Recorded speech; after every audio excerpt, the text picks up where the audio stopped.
Do you play PUBG Mobile? Maybe you never run out of stamina. Maybe you're always aware of your surroundings.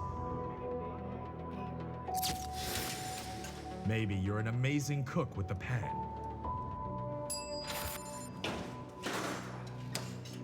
Maybe you're a great driver. But as soon as you hear the sound of an airplane,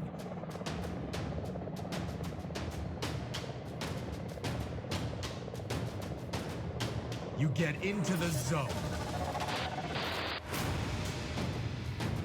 In PUBG Mobile, you all come from different walks in life.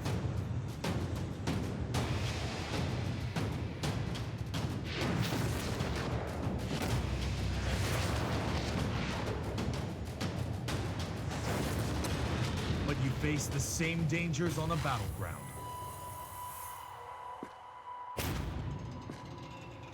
And you become friends. You work together to overcome the obstacles.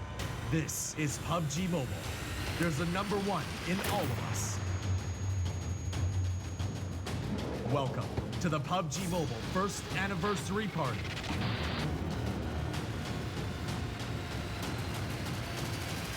PUBG Mobile, be the one.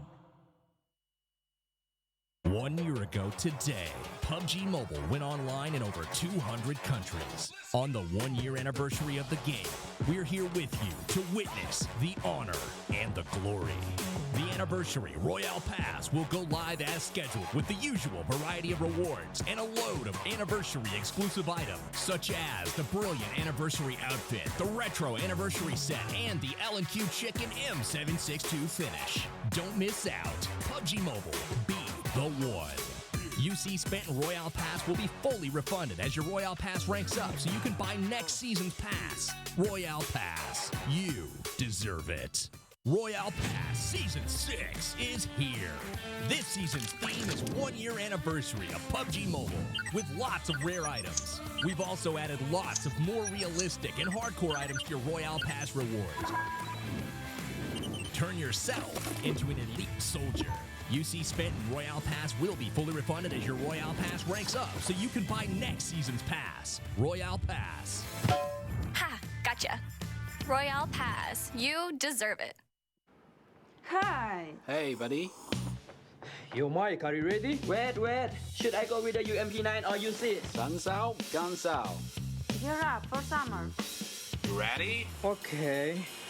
Well, Ready? Sorry. I'm late. Any plans for fall break? happy graduation! You made it, bro. So proud of you. Sorry I'm late.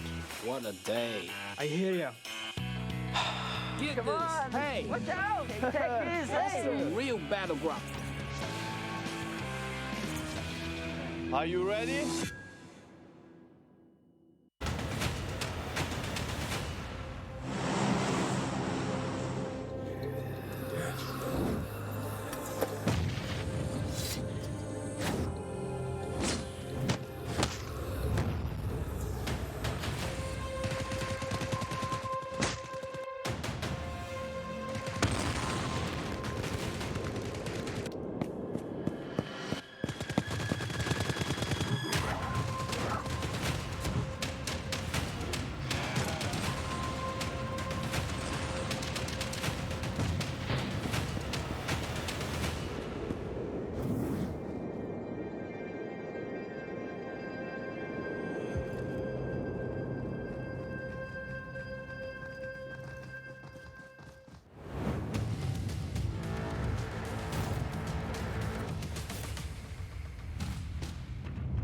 And you don't get that top position.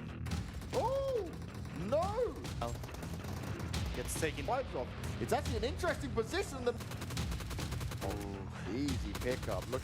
Knocking one, flushing one. We don't have down bullets right now. When that the Molotov was just a little bit short, and the nade does a little bit of damage to the knock first, but I want to see just people, you know, spray and pray. That could be a very good tactic. Oh no, Andy. He didn't look. He couldn't aim in. Top of the roof here. That's a neat little position. Oh, Grongi tried to sneak through the smoke that MD had placed down. Eats a lot of bullets.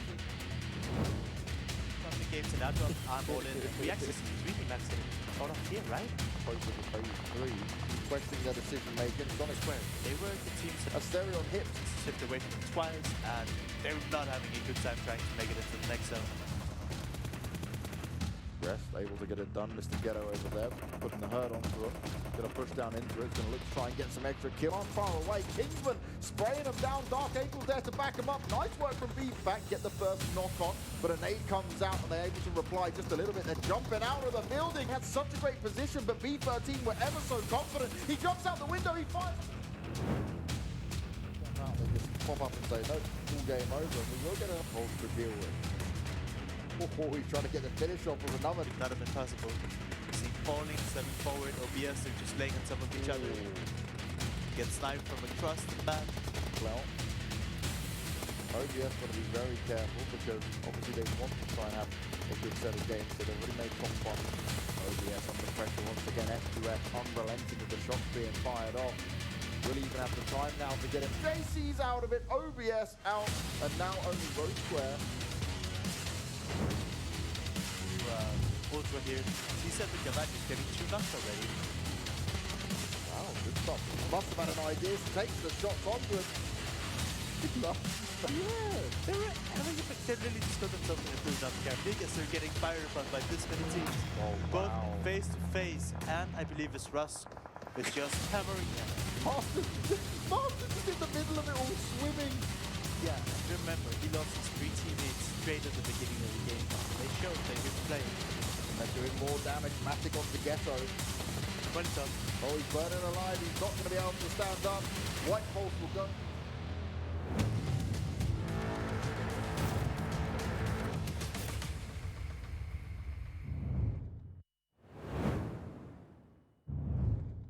Day 3 and the final day of week 1 here for the PUBG Mobile Club Open 2019. You've got myself and Larson to take you through all the action as always once again.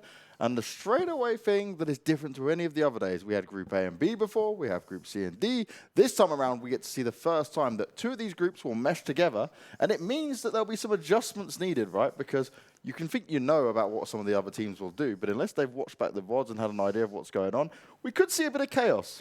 Yeah, and that's not the only change we'll have today, James. Oh, no. We're also changing out Vikendi and swapping in Sanhok instead. So they can't even get the full preparation that they want. They can watch back the Miramar games, they can watch back the Erangel games, but they'll be full thriving chaos on Sanhok. And that's what's going to really happen, right? When we see it go down on Sanhok, it's going to be so interesting because everyone will be like, okay, it's just like starting fresh. No one really knows how it's going to go down. Maybe we'll see some hot dropping. Maybe we'll see some crazy players come out.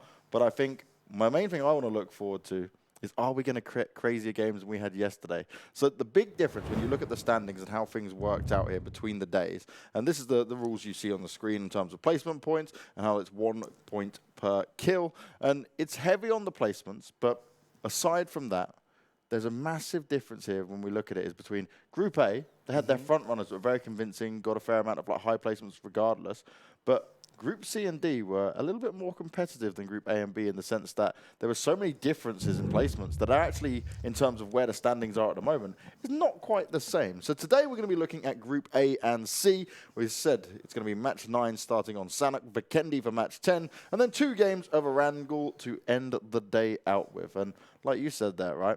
This is where it's going to be very interesting because Sanhok being played up first, not been seen before. Vikendi coming into play, so they can use some of the information there. I got that one wrong. It's all right. Hey, it is hard to keep track of it, right? It's different as the days change. It's different as the weeks change as well. And these games coming up, I think, first of all, Sanhok is the pure open game, right, where everyone can say, all right, we'll just go for our usual positions and see what happens. Vikendi, then it gets a little bit more diverse. And, okay, do we move away from our positions? Do we allow other teams to have space? Do we fight for this space? There's so much that could happen here. Yeah, and one thing I think that's really unique about Sanhok itself is that there's so many rivers. Like, I think it's 3 big islands all connected by rivers. Yeah. And you can't really use vehicles because I don't trust crossing bridges in the vehicles. So you have to swim yourself over. And the map is built in a way that you can actually just rotate around on foot. So where you put a lot of focus on, you know, just playing a little bit passive, keeping your vehicles alive a lot on the other maps. Yeah. On Sanhok, you can just abandon them pretty much straight from the get-go and just play away like all the way throughout the game on foot. And I'm just expecting to see a lot of firefights. Towards the end, I have a feeling that you're going to see a lot of snakes. Now, if we see another snake, then that'd be interesting. But let's keep looking at this region for Europe, right? Group A and Group C going head-to-head for across all 4 games today. Be My Loot, currently the #1 team with 98 points. Then we have Epic Gang, who are also in Group A. They're in 2nd place. Welcome to the Lobby, also in Group A in 3rd place. That's just crazy as it is. And we only start to see some of the Group C teams come up in 4th and 5th in Roscu, which is the Ros Squared team, not the Romanian team. Even they have very similar actual tags when they want to play the game. They're going to have the same tags. I believe Romania's in today, right? Oh, God. Is that going to... We're going to be so confused. No, they're actually in Group B. We're safe for now. We're safe for now. It will happen eventually, though. There will be one of that going on. B13, the Golden Boys, they're going to be in this lobby as well. And I think this is where they have to prove themselves that, yes, you were good in your lobby. And we praised a lot of these teams higher than what we praised the teams in Group A and B. But now you're going up against Group A. You cannot afford any mistakes because that's the only way they're going to be able to leapfrog some of these players on top of the standings. And a lot of what you mentioned has actually been Group A and Group C that have been on top of the leaderboard throughout these 2 days. They haven't clashed yet, but we'll have to see who can come ahead because right now some of our favorites are both from Group A and Group B.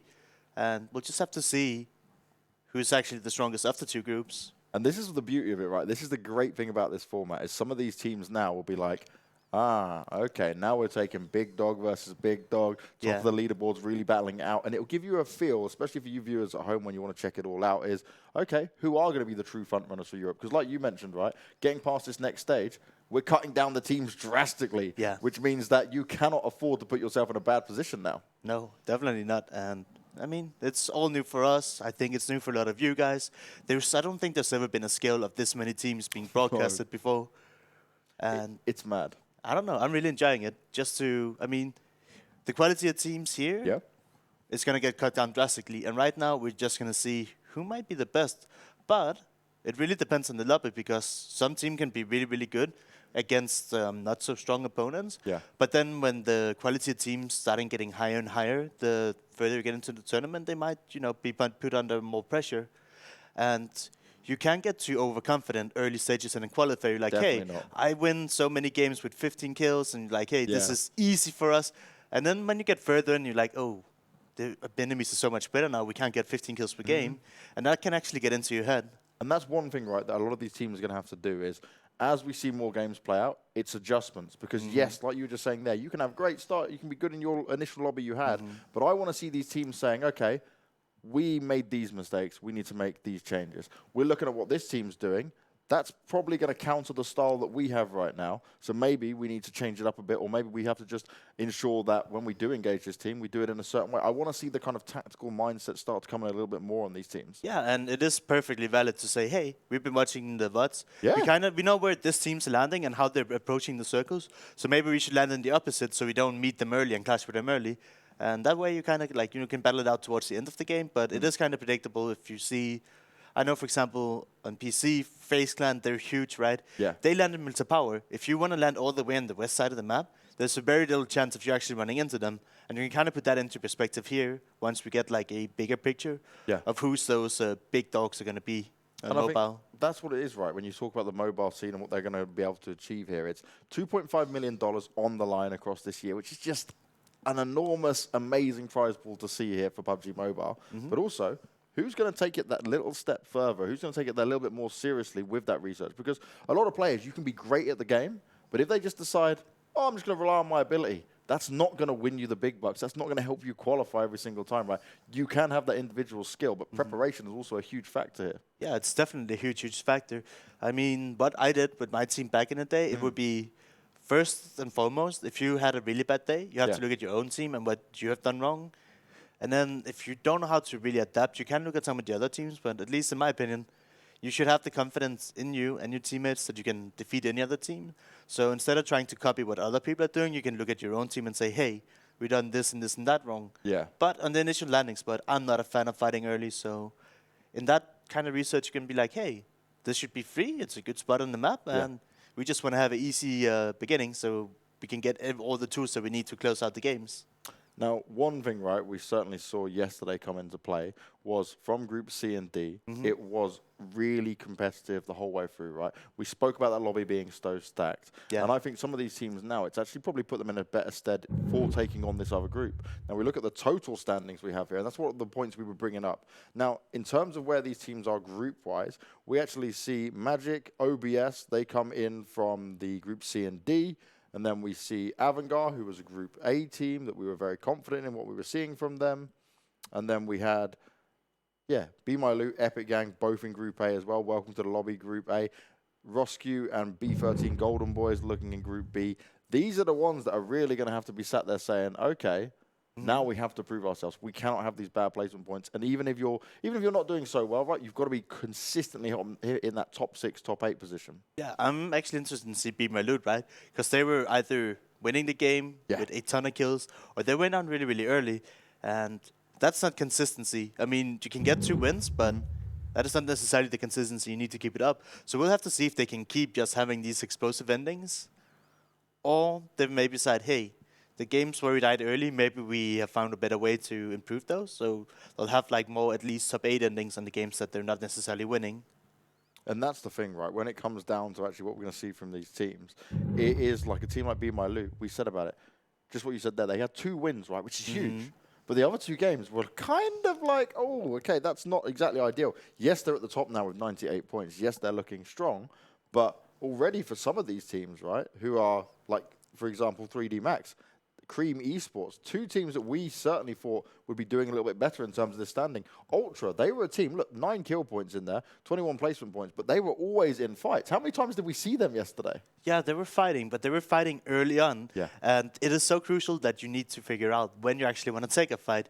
Because when you're in Circle 2 and you maybe think, hey, there's somebody in this compound I wanted, you don't really want it because just because it's good in Circle 2, it doesn't mean it's going to be good for very long further into the game. So in my opinion, it's not really worthwhile to necessarily breach a compound unless you're getting, I mean, a little bit later into the stage. Yeah. And especially early on, there's so much open space you can play. I want to see another team breach a compound like B13 did that time. You know the moment, right, where they just rolled up on it. We got the crazy ending. It was the way it went down, where you're jumping out the window and stuff. It was super hype. It was super fun. If you didn't see it yesterday, make sure you go and check out the VODs on YouTube. You can go catch all the action there. Make sure you do subscribe to it as well, because that was a game that for me stood out as like B13. They've got the confidence, but also they have the smart decision making. Because once that circle pops, they went, okay, we have to move now. Dealt with DM in front of them, rolled in a vehicle straight up onto the compound, and they were just willing to go straight into that fight. Yep. I think some teams, they hesitate a little bit too much, right? We watch them, and you circle pops, they look at their rotation, but already there might be 2 or 3 teams ahead of them thinking, well, we're going to go for it. And then they're fighting for these compounds, and they don't even have a chance to get into it. They're getting splattered early on. Yeah, and that's just important if you can keep your vehicles alive. In that game in particular, it was a Miramar ending. There was 2 compounds in the game. One was up on a hill, and one was below it. And then in between, there was no cover at all whatsoever. And the only way that B13 managed to get to the other compound is because they had a vehicle, and they could just drive straight down there while the other team was a little bit distracted. Well, we're going for our first game of the PUBG Mobile Club Open on Sanhok here for the European region. This is something where we are going to learn a lot in terms of how some of these teams are going to apply themselves to this map. They're already starting to jump out the plane, and when it comes down to it, right, we are going in a little bit blind on this and understanding how this will play out. Boot camp. Is that your favorite spot, Larson? That's the only place you can land on Sanhok. What do you mean? So we're just not going anywhere else? No, we're just going to have everyone. Could you imagine if we actually saw like multiple? Like, I mean, you've seen it before. We get 3 or 4 teams. Imagine having 10, 12 teams just go, actually, I want this. It can definitely seat 2 teams, but when it's more than that, it gets a little bit uncomfortable. And right now, it seems like we only have Welcome to the Lobby in there. And oh, they're going to be happy with that. And they're at the moment in 3rd place, so. Yeah, but also, these are my 2 favorite spots in this map. It's Painan, where you see Be My Loot is now. Yep. And then, what they call it, Boot Camp, where Welcome to the Lobby is. And yeah, I usually end up in Painan just because you have really good access to, I mean, the mainland on the right and the island down in the bottom left. And then if you have to go top left, it's not the end of the world from Painan. And Boot Camp is like also easy access to everything. And as you can see here, if you land all the way up in the top right where Epic is, for example, it can get really, really hard to cross the water. Yeah. before it just gets super fluttered by other teams, which makes the cross super difficult. And face to face here, right? You just saw it there previously on the map. They are actually up kind of in a position where now they can, in the circle, move from where they've decided to drop, go over a little bit towards the west, and still have full cover. No, they won't know it off the bat. And actually, we're seeing kills go down already. It's Ultra again. They love these early engagements. They love to get stuck in. They've got one down player. It seems like they're going to try and bait out the remaining teammates of him to see if they're going to come in and go for the fight. The question is, can Moloko hold on to this? Because pressure's being applied. He's got 2 players coming towards him. And where's the rest of his teammates? They've got to be trying to help him out here. There's a couple of 14 players you can see on that mini-map. But is he going to be able to work this out? Got a good close-range weapon to use. Picks up the AK, getting some ammo as well. Going to get the reload on his teammates there. And now they're going to try and go in for it. He's trying to run away. They poke out. Good bait and switch. His teammates there to do some extra damage. Are they going to be able to get the extra kills? Nice shots coming in. That's another down player. And K, they cannot catch a break. This is looking real rough and wild for them straight away with Ultra all over them. I love how you mentioned Ultra, a team that are not afraid to show aggression. And we see it already. The first team to already take down 2 enemy players. And they're taking this fight really, really well. I love seeing them playing so close to each other. Here you see Moloko running in, baiting shots. And I was about to say, his teammate was going to help him. Refrag, you can't allow this to happen. Rob Deeney's doing quite well, but he does get knocked down in the end. It's not going to work out for them, and that's going to be all of K eliminated early on. 60 players alive, 15 teams remaining, and Ultra, okay, they stand strong and do it. But that was a little bit scary. James, you saw that when he was entering the doorway, his teammate was right behind him. Why did he run away? It must have been miscommunication, right? In that point, I think it was like, oh, maybe we try and check our angles. Maybe there's another player somewhere else. He jumped up so confidently and instantly, oh, wait a sec, where's the refrag? Who's helping me out with him? Sometimes that's just the way it happens. But we're looking at Be My Loot even. There could be a loot. I don't know. Yeah. They've just made a new word there. Loot is all the way for them to go. Now, they're in a position here where they got CZ dropped near them. They all seem to be aware of it as well. So they're going to have to be cautious on what they want to do here and how they want to approach it. The one thing I did praise Be My Loot for on one of the previous games is they've seen other teams around, they look at it, and they just back away. They know not to engage early on, which is one thing I know you like. Yeah, but we did also see their the one Miramar game where they stuck like really a long time around the city with the other team, and then when they left, it was just too late to try and recover. But here, I assume they have enough loot. I couldn't tell you if they already lost one of their members because we only saw 3 of them on the camera. But they have to decide if they want to commit to this fight or if they should just loot up and disengage and leave around. Because the most time you spend, the harder it is to get into a location in the zone that you want. You don't want to stay on the outside forever. I mean, Painan is good right now. I just assume it's going to go to the other side of the water. Yeah. Down to the bottom left. And yeah, I don't know. I just hate spending so much time early on to just giving up loot, letting other teams get ahead of you. That just means whenever you want to go deeper into the circle, you have to fight so many more teams. Welcome to the lobby. They're absolutely loving life. They really are. No one contesting them in boot camp. They had full control, all that time to loot, and now they can just move on out. There's a few shots being fired off here. It's White Pulse looking to engage Rose Square, and Rose Square actually had some really confident games on the last 2 Erangel positions, right? We saw them step it up. They will not be wanting to lose some points early on here, and White Pulse confidently going head-to-head, and these are 2 teams that are in the same group. Yeah, and White Pulse didn't have the best of showings yesterday, but they're showing they're prepared for Sanhok. They're willing to fight for, I believe, what are these called? They're not boot camps, they're something. They're not boot camp, they're called some camp. I'm just talking about the landing places. I was about to say they're not boot camp. I was like, maybe they're boot camping, you never know. It could be something they want to try and do. There's like Camp Charlie, Camp Alpha, Camp Bravo, I think. Something very similar to that anyway. BKB, also one of our top runners. They're actually taking a vehicle crossing a bridge. You can maybe do this necessarily if you have enough time to scout it, but I always get worried when I see it. Face to face, they're playing really aggressive yesterday. I don't know how he got knocked. It doesn't seem to be any enemies around or any bikes, so unless he just got sniped by Welcome to the Lobby from across the water, I am not too sure what happened here. We do see that Welcome to the Lobby, they're trying to cross over, maybe thinking they want more of BKB. I don't know. Epic looks like they're slowly making their way towards boot camp. They were landing all the way in the northeastern side of the map, and they have a long way to go to the circle, opting not to take vehicles. They're just slowly making their way closer. See, Welcome to the Lobby. They don't know if face-to-face is still hanging around, but as we can see, they've disengaged. Yeah. And I guess, I mean, Eclipse here, he's just waiting for his teammates to come backing up. I was about to say I was happy he didn't throw the nade, but he did throw the nade without having any information. He had it in his hand and he was like, you know what, why not? I just want to make some booms.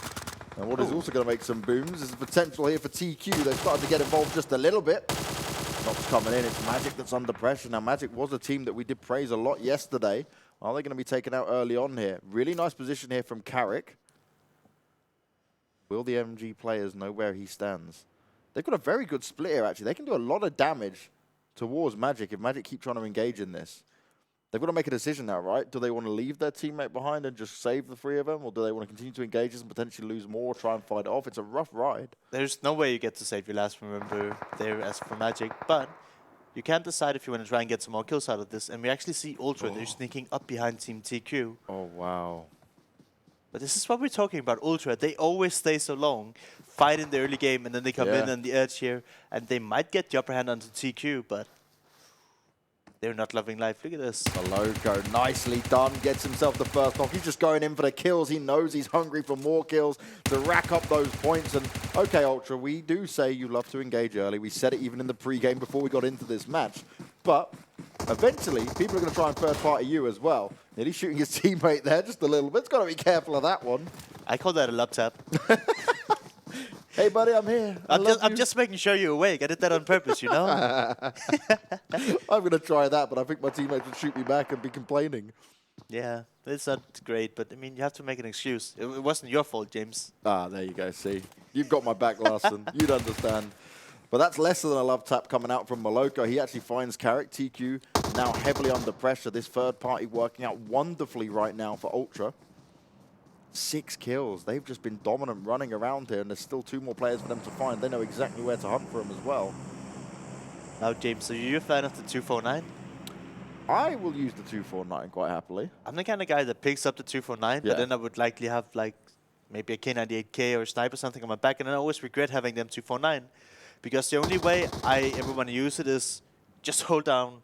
Yeah, spray. Never spray let and go. praise. Spray and praise the way, man. This is what we're talking about with Ultra. They overstay the welcome way too much. The blue is about to come in. They do have the better position onto TQ, and they know TQ have to move out into the open, but I would like to see Ultra maybe just say, hey, maybe we should focus a bit more on not fighting in circle 1 and 2. They get another knock, but at what cost, right? They could potentially lose some team members here. The blue's going to start ticking away. Okay, we're only at phase 2, so it's not the end of the world, but ultimately here for Ultra, there's plenty of time where another team could come out and take them down potentially. Yeah, it's just like they were so willing to just play with the blue zone, which I'm not a fan of. I like to stay ahead of the blue if I can. And it's like these guys are more to like, hey, we like the blue zone. The thing is, right, so I'm in a, like, I know you don't like the blue. For me personally, I'll play within it to a degree if it's definitely worth my while in terms of get to phase 3, phase 4, then I'm 100% starting to avoid it. But in the opening couple of phases, I'll let the damage tick away. But it really depends on my med situation because sometimes you just end up wasting too many meds and then you come out the circle, you try to reposition, you grab a compound, and then you're like, oh, now I'm in a battle and I can't heal myself up. Rip. That's true, but I guess especially on Sanhok, it's not a map that I have a ton of experience playing on competitively, and the circles do move a lot slower than they do in the other maps, so that's probably why maybe these players, they have, you know, they know a little bit more than me and they actually play the game, and they're like, hey, on Sanhok, you can actually just always run with this zone here, and you don't have to maybe be as proactive as a map like Miramar, which is way bigger.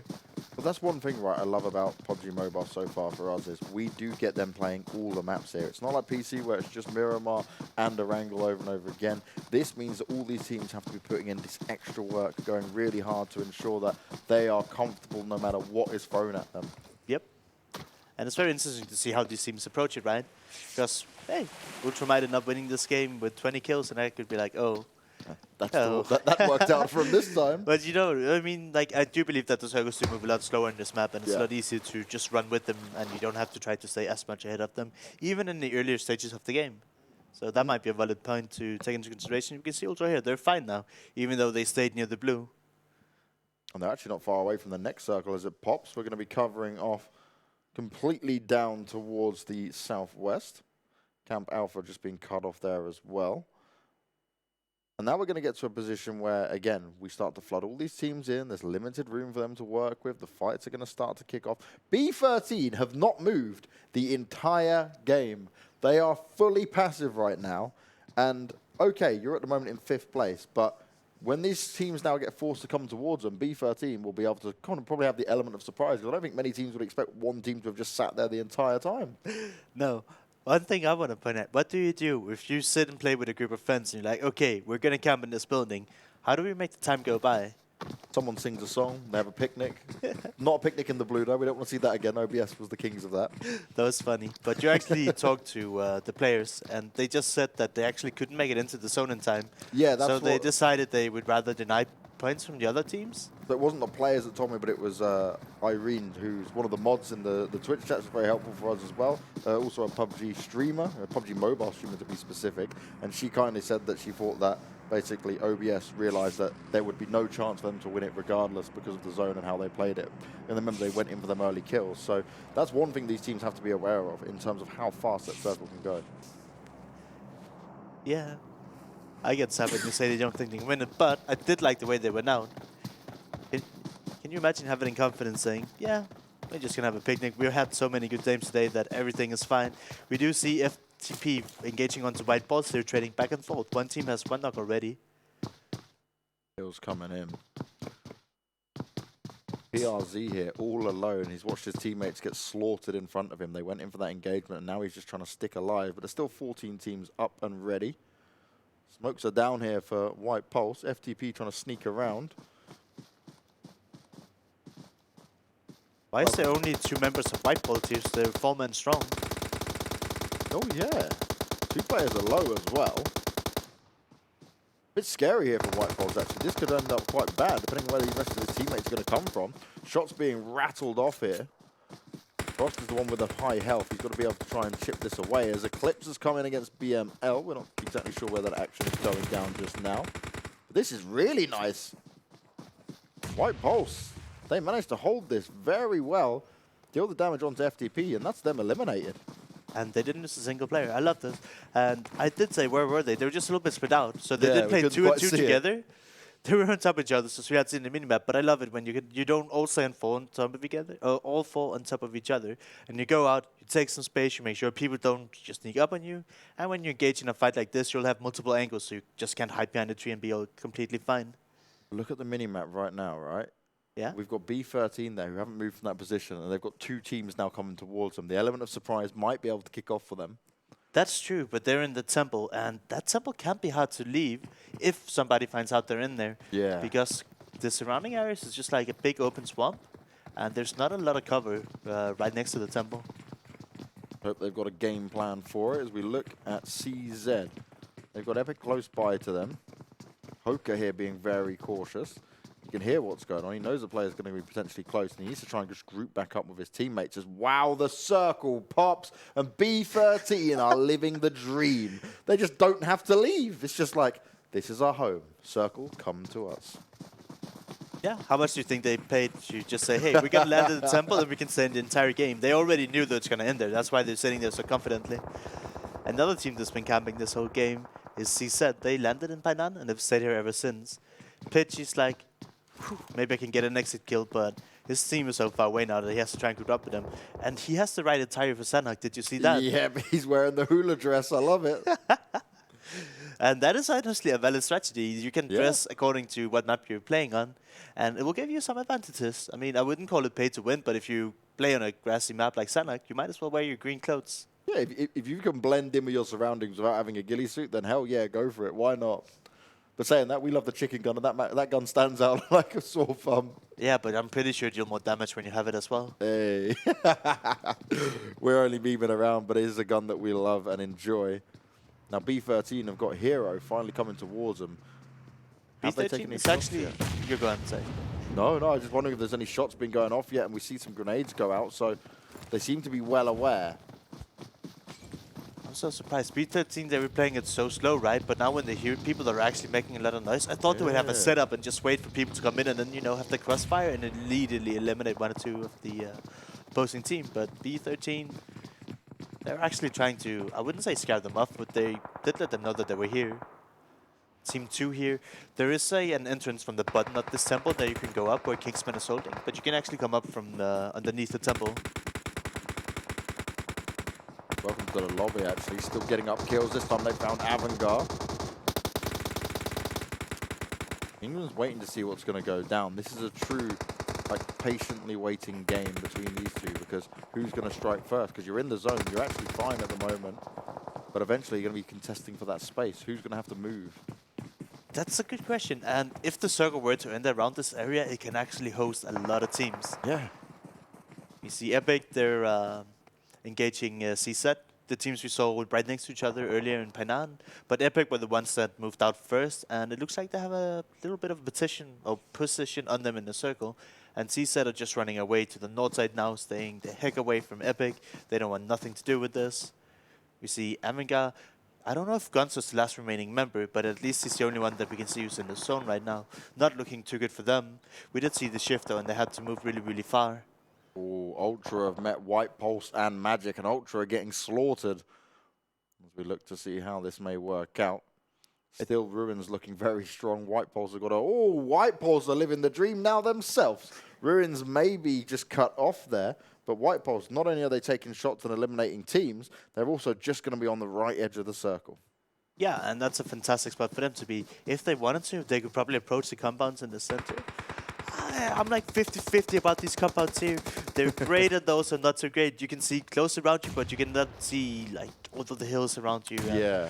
It's like very directional windows. It's not like Erangel buildings where you can just see everything 360. So, I don't know. I don't really like the buildings on Sanhok to play from. I like to play the terrain in the open. Well, let's see how these teams are going to be able to play it. CZ at the moment. They found Welcome to the Lobby. A few shots being rattled off to start off with here. They're using the rocks for cover, but that circle, it's going to start doing some decent damage now. You can drop them painkillers, but at phase 5, you don't want to sit in there too long. You definitely don't want to sit in here. And Welcome to the Lobby should be easy cleanup for them with the grow set just immediately deleting all of CZ's member. We see the last guy, Abu. He's just trying to hold on to his life, but he gets spotted and immediately eliminated. Absolutely destroyed. Really well played there from Welcome to the Lobby. And now we're seeing face-to-face jump into the Ruins. Turks moving out as well. This is going to get interesting because White Pulse have found BKB. White Pulse also just making sure, okay, we're close to the circle. We can outrun it just a bit here, but we've got to make sure we still hold this position. Joey from BKB is just out in front of Frost. He's looking for him. He's found him, and he's going to easily pick that one up. No problems at all, and only 7 teams remain. Face-to-face, the team we saw yesterday was really, really aggressive. They're being held out here by Team 2, and it doesn't look great for them. Team 2 using utility to stay alive, safe from the other teams, and this is going to be really hard for them to get out, as we can just see them getting cleaned up here. Not a great first game for them. Yeah, face-to-face came a little bit too late to that, right? It's not going to work out when you're jumping into Ruins and there's already been 2 teams there. B13 have positioned themselves very nicely because Turk and Co are sat at the moment in the blue taking damage, and also B13 are just waiting for him to come through it. We're now down to 5 teams, 17 alive. That's a pretty big number, so I expect to see a lot of big team fights going on here. Most of the teams are going to be very, very healthy. A team that is not so healthy was TQ, that was down to just 1 member. And this was the team we saw getting gatekept early on by Ultra, losing 3 people in phase 2. So having the one guy who managed to stay alive until the top 5 is really amazing for them. For Europe, I think this is the first time we've seen 4 teams alive where it's 4 full squads. And Welcome to the Lobby need to be careful. B13 ready and waiting, but Eclipse gets the first kill. He's straight on top of it. B13 replying with 1, but the rest of the team need to try and do some damage here. And their teammates are just being picked apart and eliminated ever so fast here. Welcome to the Lobby got 3 members left alive. It's an even fight, but Graham over there, he is low. He's been knocked down. Dark Angel's gone as well. Grozny, he needs to be able to try and save this. He's going to pop the energy drink. But is it going to be enough to find 3 members here? Welcome to the Lobby on the hunt, looking for him. Jonathan maybe not fully aware of Grozny's position. Gets taken down to start off with. Will he be finished off? Screen still up and running. So both Welcome to the Lobby and B13 is down to just 1 member. And the biggest factor here was almost Epic, as they just kept raining bullets down to Welcome to the Lobby and B13. And we got to see the power. B13 eliminated. Screen well aware of what's going on. Needs to use the rocks for cover. But he's not close enough to the circle just yet. Epic right on the edge of it. Well aware of what's going on. But they still need to be ever so cautious of White Pulse, who have had a very solid game so far, and they're currently up at 17 kills, Larson. What a game it's been for them. That's if they get a few more kills. 17 is the highest kill game we've had thus far in the tournament on the European side. Can they get any more on there? Epic's having none of it. No, he's like, you can't come and take all these kills. We're going to shut you down, but he will be revived. Nade's going out, though. Leader wants to get it done. And that's a really good placement of the nade. Oh, my... So close, yet so far. They just rest Kailas back up. And that nade could have been devastating so close. Another nade goes out and ensures there's a knock coming out. Leaders this time going to be on the floor. And Epic, they think they've got a good position. They've got a slight high ground here. But they can force White Pulse out of these positions just because of how the circle's coming in. Yeah, we see White Pulse here, they're holding on to life. I'm surprised that Welcome to the Lobby on the side is still alive. He shouldn't have anything to hold on to. But it's because White Pulse and Epic, they're just battling it out. Surely they're not going to get a rest here, even though it looked like he was trying to body block for a moment. Oh, Screen. He's come alive.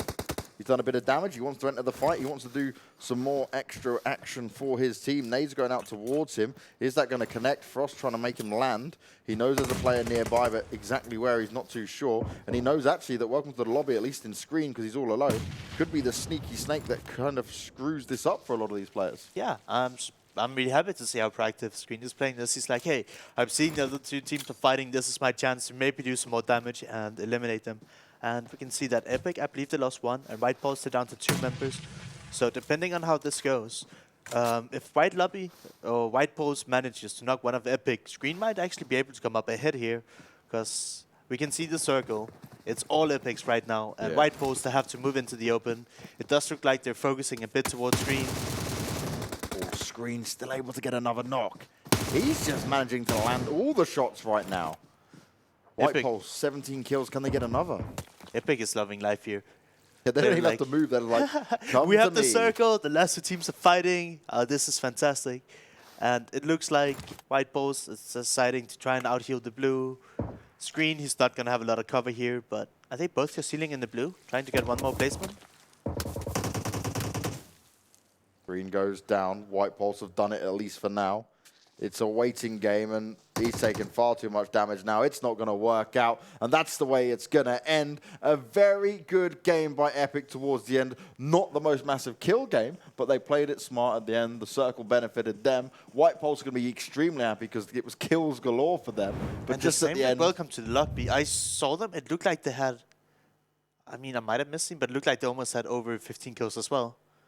High kill games coming out from these guys. This is going to make it ever so interesting when it comes to just our opening game. And also our first game of Sanhok comes down right to the wire. I was impressed to see at one point there was 4 teams remaining and they all had their members. Yeah, and one thing we're seeing again and again and again is this consistency. Is a lot of our top teams, both throughout Group A and Group C, they were the top teams at this game as well. This is going to be very interesting. What's he going to come down to in standards? What's he going to come to in points? Before we get into that, we are going to look at the highlights. And this opener again from Ultra was just such a funny situation here. They deal all the damage onto K. They managed to ensure that they can take this very well. They nearly fluff it up and lose one player by kind of not getting the refrag very well. We were kind of critical on that, and rightly so, right? Mm-hmm.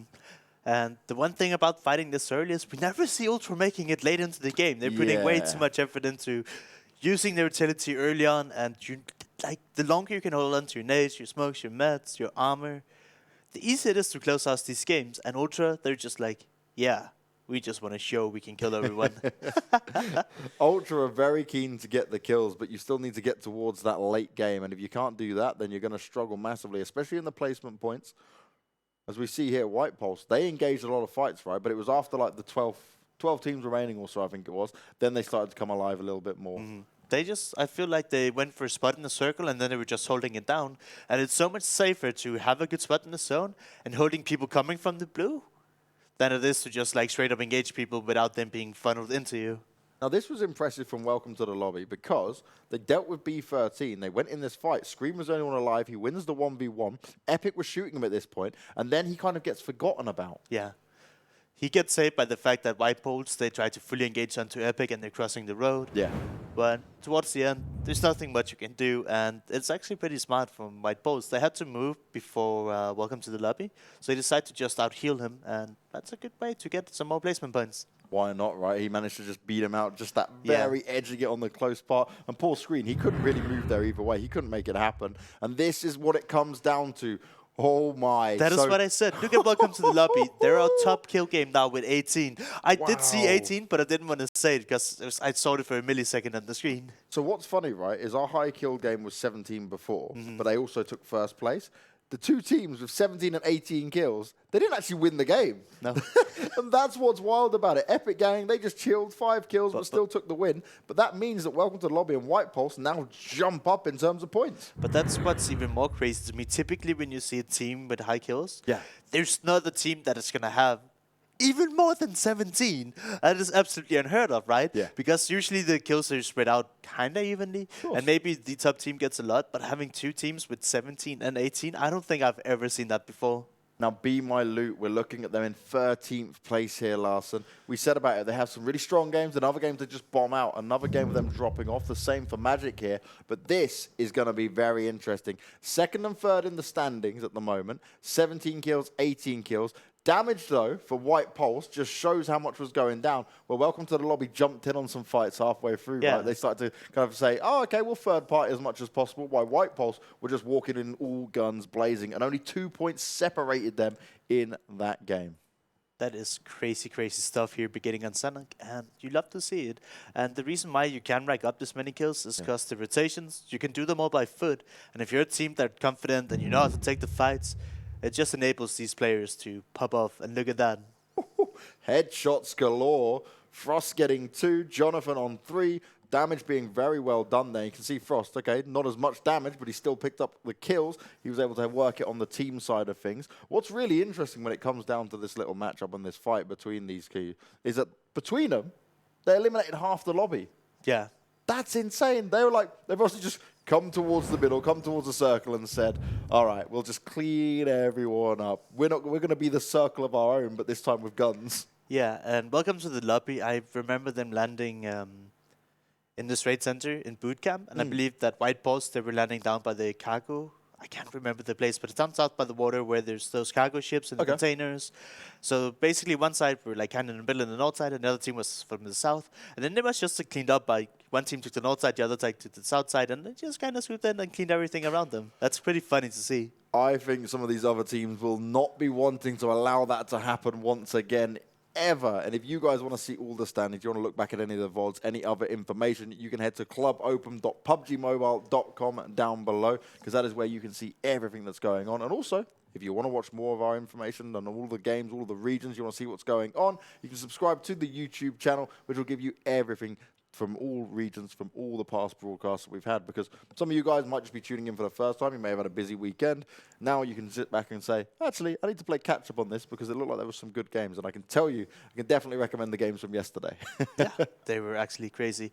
I would say this one set the standard pretty high, though. Yeah, this is where it gets even more crazy, because we said day 1 was good. Day 2 was insane. What the hell's going to happen today? And already we're kicking things off with a bang. But what we're going to do now is go to our lovely short break. When we come back, the players will be ready, we'll be ready, and we'll be going into game 2. It's Vikendi time. We'll see you in a second.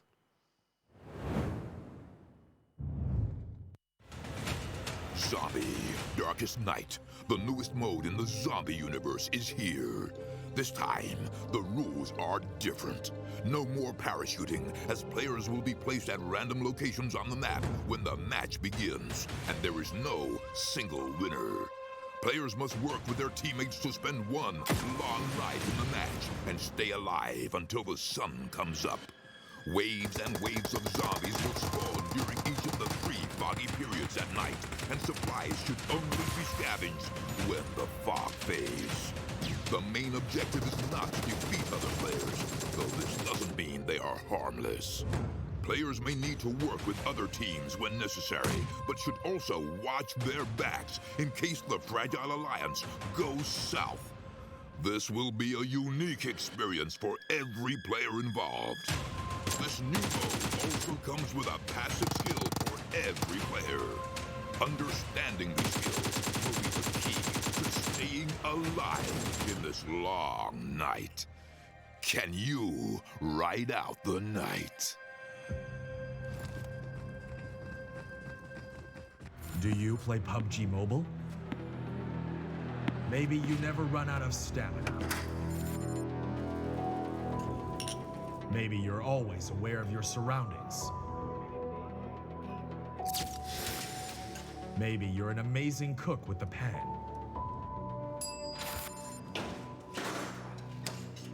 Maybe you're a great driver. But as soon as you hear the sound of an airplane,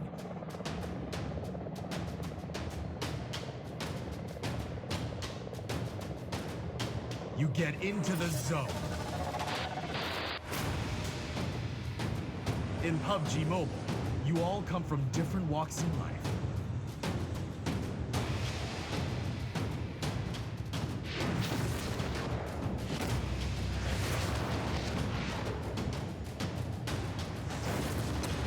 But you face the same dangers on the battleground.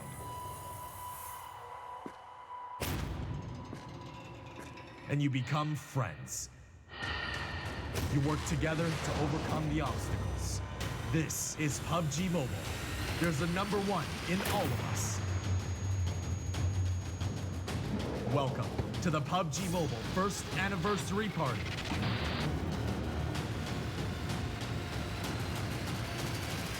PUBG Mobile. Be the one. 1 year ago today, PUBG Mobile went online in over 200 countries. On the 1 year anniversary of the game, we're here with you to witness the honor and the glory. The anniversary Royale Pass will go live as scheduled with the usual variety of rewards and a load of anniversary exclusive items, such as the brilliant anniversary outfit, the retro anniversary set, and the L&Q Chicken M762 finish. Don't miss out. PUBG Mobile, be the one. UC spent in Royale Pass will be fully refunded as your Royale Pass ranks up so you can buy next season's pass. Royale Pass. You deserve it.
Epic Gang take the big win, but they don't get the big kills. We saw 2 teams manage to take down over half the lobby and do it in style on Sanhok, Larson. And it was crazy.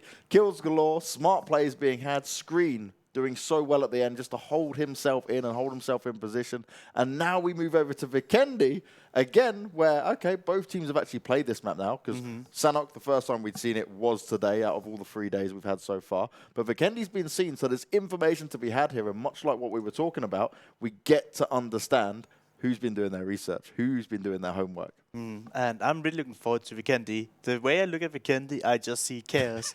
And the only reason why it's so tough for me to comprehend is because it's the newest map in PUBG. I have the least experience in the map. And the way I interpret most of the map, it's of course not the case in all the circles, but most of the circles, the compounds dominate everything around them. And if you don't play from a compound, it's very, very hard to play a lot of the terrain unless you can find some natural rocks, or you can choose to use your vehicles to park next to a small rock or a tree. But then after that circle has shipped, unless you have smokes enough to cover it for a long, long time, then when you have to move to the next circle, it gets so, so difficult to move around. Oh, and we've got a very northern plane here to kick things off. So how far will these teams go? Obviously, being a smaller map than the likes of Erangel, for example, you can get a little bit further down here, but how much of that time do you want to spend? Also, depending on where that circle may pop when it comes down to it. Now, overall, right, when we looked at what happened with Vikendi last time, it was the teams who got the compounds. It was the teams who got that nice position early on that was able to hold on to it. But the rotations were so difficult. And I remember seeing before, it's like, was it Magic that got stuck on the bridge? And it was looking so good for them. They were on a really good start. I think it was Asterion that was stuck at the bridge. Oh, they were stuck under it. Magic came from the water side up north of the bridge. And then they just swooped around clean under the bridge, and then they took it from themselves. Well remembered, Larson. Well, yeah, that was at Magic then that helped them continue forward and actually have a really good game because they were able to just abuse that position that Asterion was stuck in. Exactly. And here we see... What do we see? We see a straight center circle. Give me the Dino Park, baby. Give me the Dino Park circle. One thing I was a little bit disappointed about, so when I'm in the lobby of Vikendi in the spawn in Dino Park, you can walk around on the roller coaster, and then you can jump on top of the big dino, but there's nowhere cool to sit inside the dino, so if you were to do that in an actual game, you'd probably just die jumping down from the dino. And that's never what you want to see happen. I would think it would be really cool if you could crawl inside the mouth of the dino and then have like a cool sniper spot, but maybe that's just me. But we see White Poles. They're taking a more central spot than they used to. They're in Padvosta, which is my favorite spot here. Okay. Ultra, I believe this is like up north, pretty centered, but almost all the way up north. These buildings, look at how depressing they look to some sense, but some of them that have like 2 or 3 rooms, they're actually really good loot, and this is not what you want to see. Oh god, this is where it gets awkward.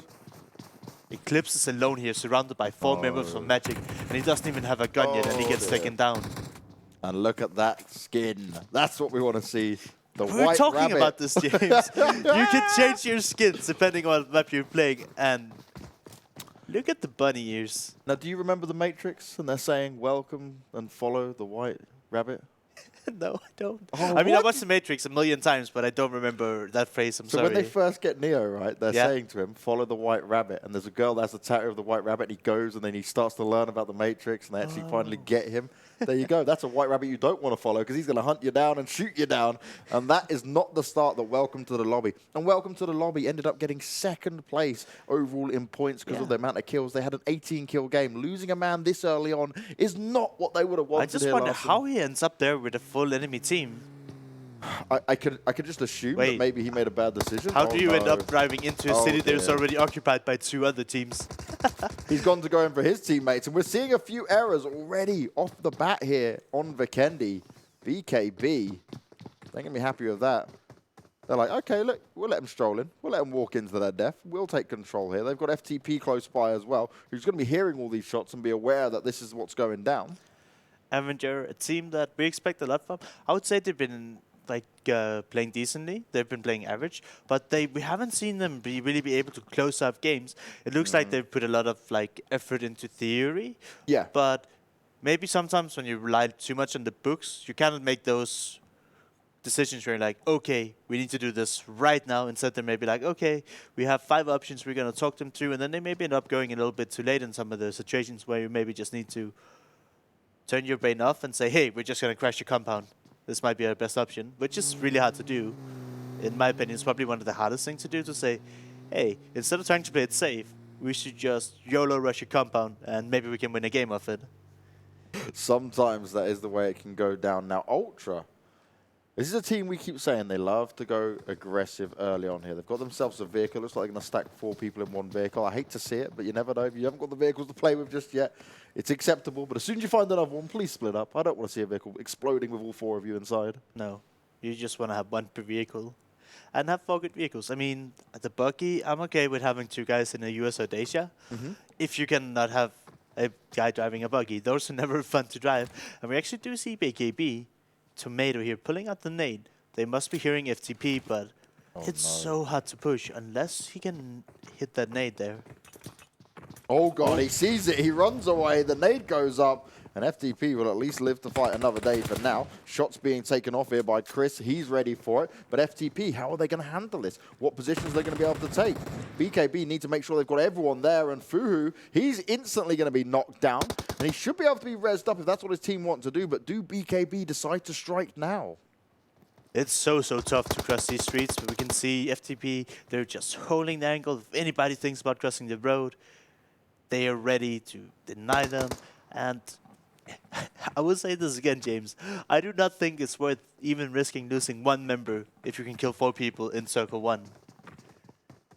It's rough, right? It's a real tough decision to make because we've seen teams that just back away and then actually they run into another team and get slaughtered anyway. We've seen other teams who like to take these engagements, and yes, they can do it, but nearly always we see at least 1 member go down, which is then putting you at a massive disadvantage for the rest of the game. Yeah, one thing I want to point out is we just quickly looked over all of FTP's people, right? Yeah. They barely had any meds, and they were all fully boosted up, but they didn't have any spare energy drinks or painkillers to use, really. And they maybe had 1, 2 at most average first aid per person. So taking these fights here just not seem worthwhile at all to me, because you want to have all those utility to use for later on in the game. So, question me this, Larson. You are an ex-pro, you're an in-game leader as well, which is a very hard job to do, especially within PUBG. When you're looking at these battles and you're looking and thinking, okay, guys, we've got low meds, we've got no energy drinks, we haven't got all this stuff we ideally want to engage in a fight. Is that definitely like always, okay, we'll just back away? Or is there some times where you think, no, we do need to just have to take this engagement, especially this early on? So I would say it all depends on the tournament and the format. So a lot of the way that in the past when I've played, it's usually been like a league structure where you only have 16 teams. Okay. So you're always going to be fighting against the same teams. Yeah. And in that kind of tournament, we'll say, all right, since it's a league, you have maybe the next months and, I don't know, 20, 40 games to play. Yeah. Then you can sacrifice a few to insert dominance over the loot spot that you want. Okay. But this is a completely different format, right? Yeah. They're playing against a new lobby every single day, and they're not really fighting for that loot spot, to say, because they're not fighting against the same teams always. So trying to fight now for the dominance is like, I wouldn't use that excuse for it at least, and I wouldn't say you can afford to sacrifice a lot of games on these maps, especially because it's not always you're going to see these teams again. But I have to wait and see what they can pull off here, because like you said, right, it's always one of these positions where you have to make a decision on, do I want to go in for this? FTP certainly backed away, looking to try and loot themselves up a little bit more here if possible. Yeah, but this is also something that's extremely inefficient in my mind. 4 people looting the same building. James, I don't know if you play PUBG games, but when you're looting, personally, I like to stay as far away from my teammates so I can get as much loot as possible. I'm that guy that's literally shouting at my other teammates. I've done it before, right? This is my house, go away, go away. I'm literally telling them, like, dude, could you just go to the other house? Like, we do not both need to be here. What are we doing? I'm exactly like that. So when I'm seeing 4 people loot right next to each other, it just hurts. I know they have to do since there's another team there, but it hurts inside of me. And we see Team 2 here, they're walking onto Magic. This is a cool place. I like the Vinery. Whenever I dropped here, I've had more than enough loot.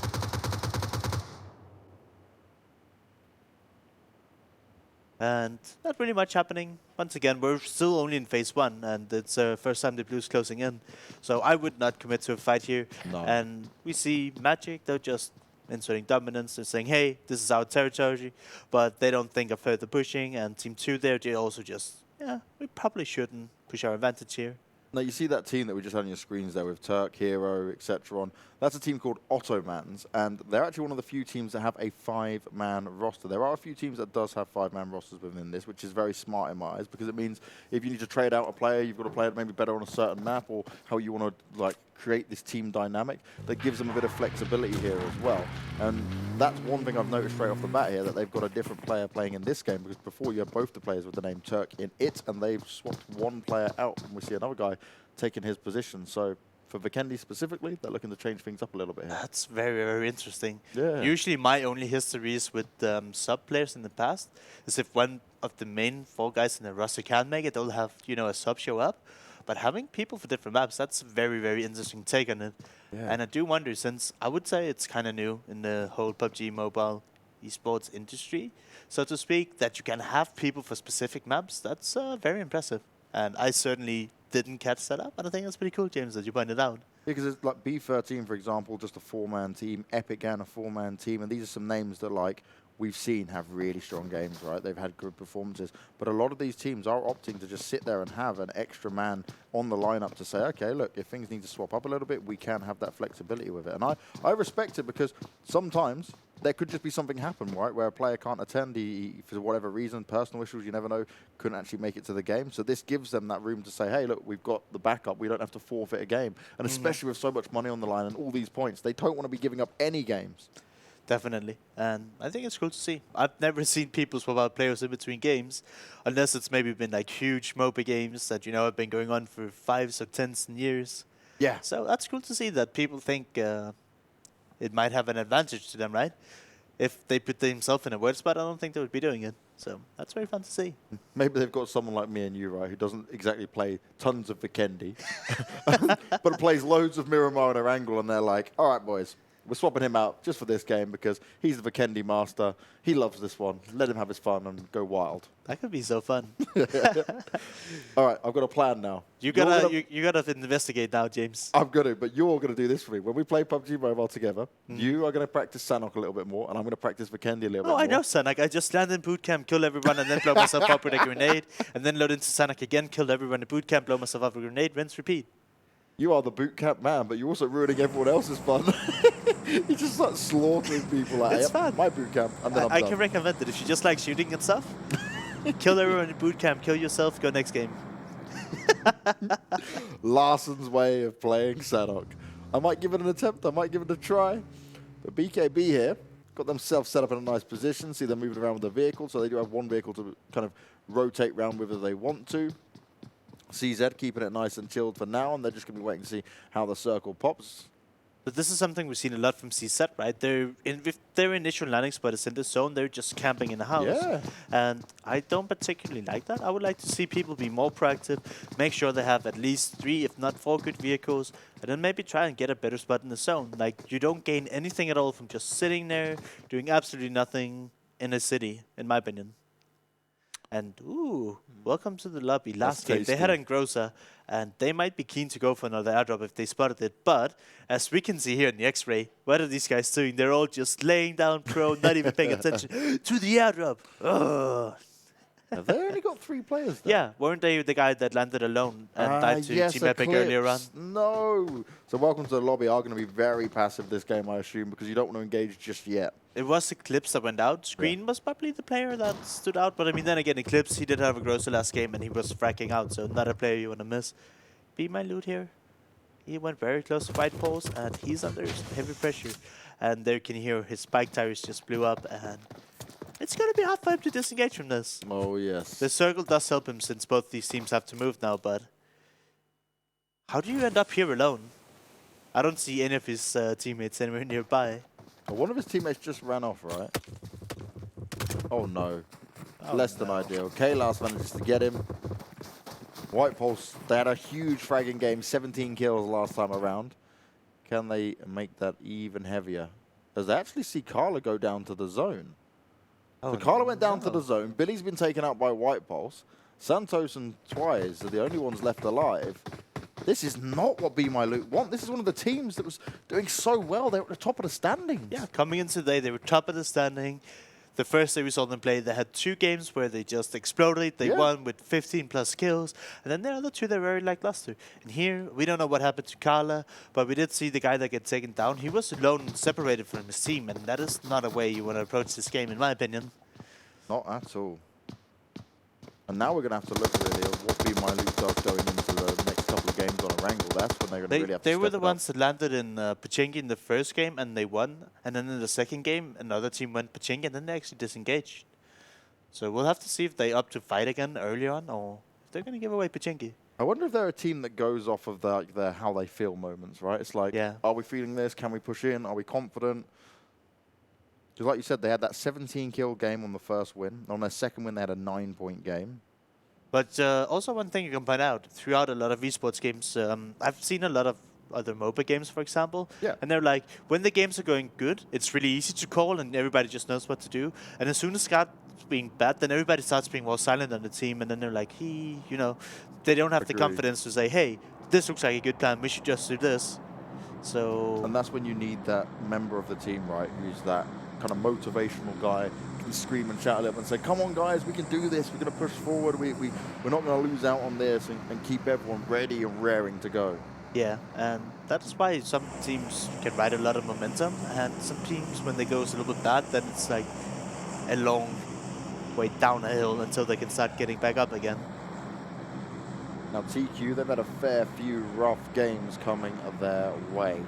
The question is, can they turn things around? They did manage to get Vikendi? top 5 last game, didn't they?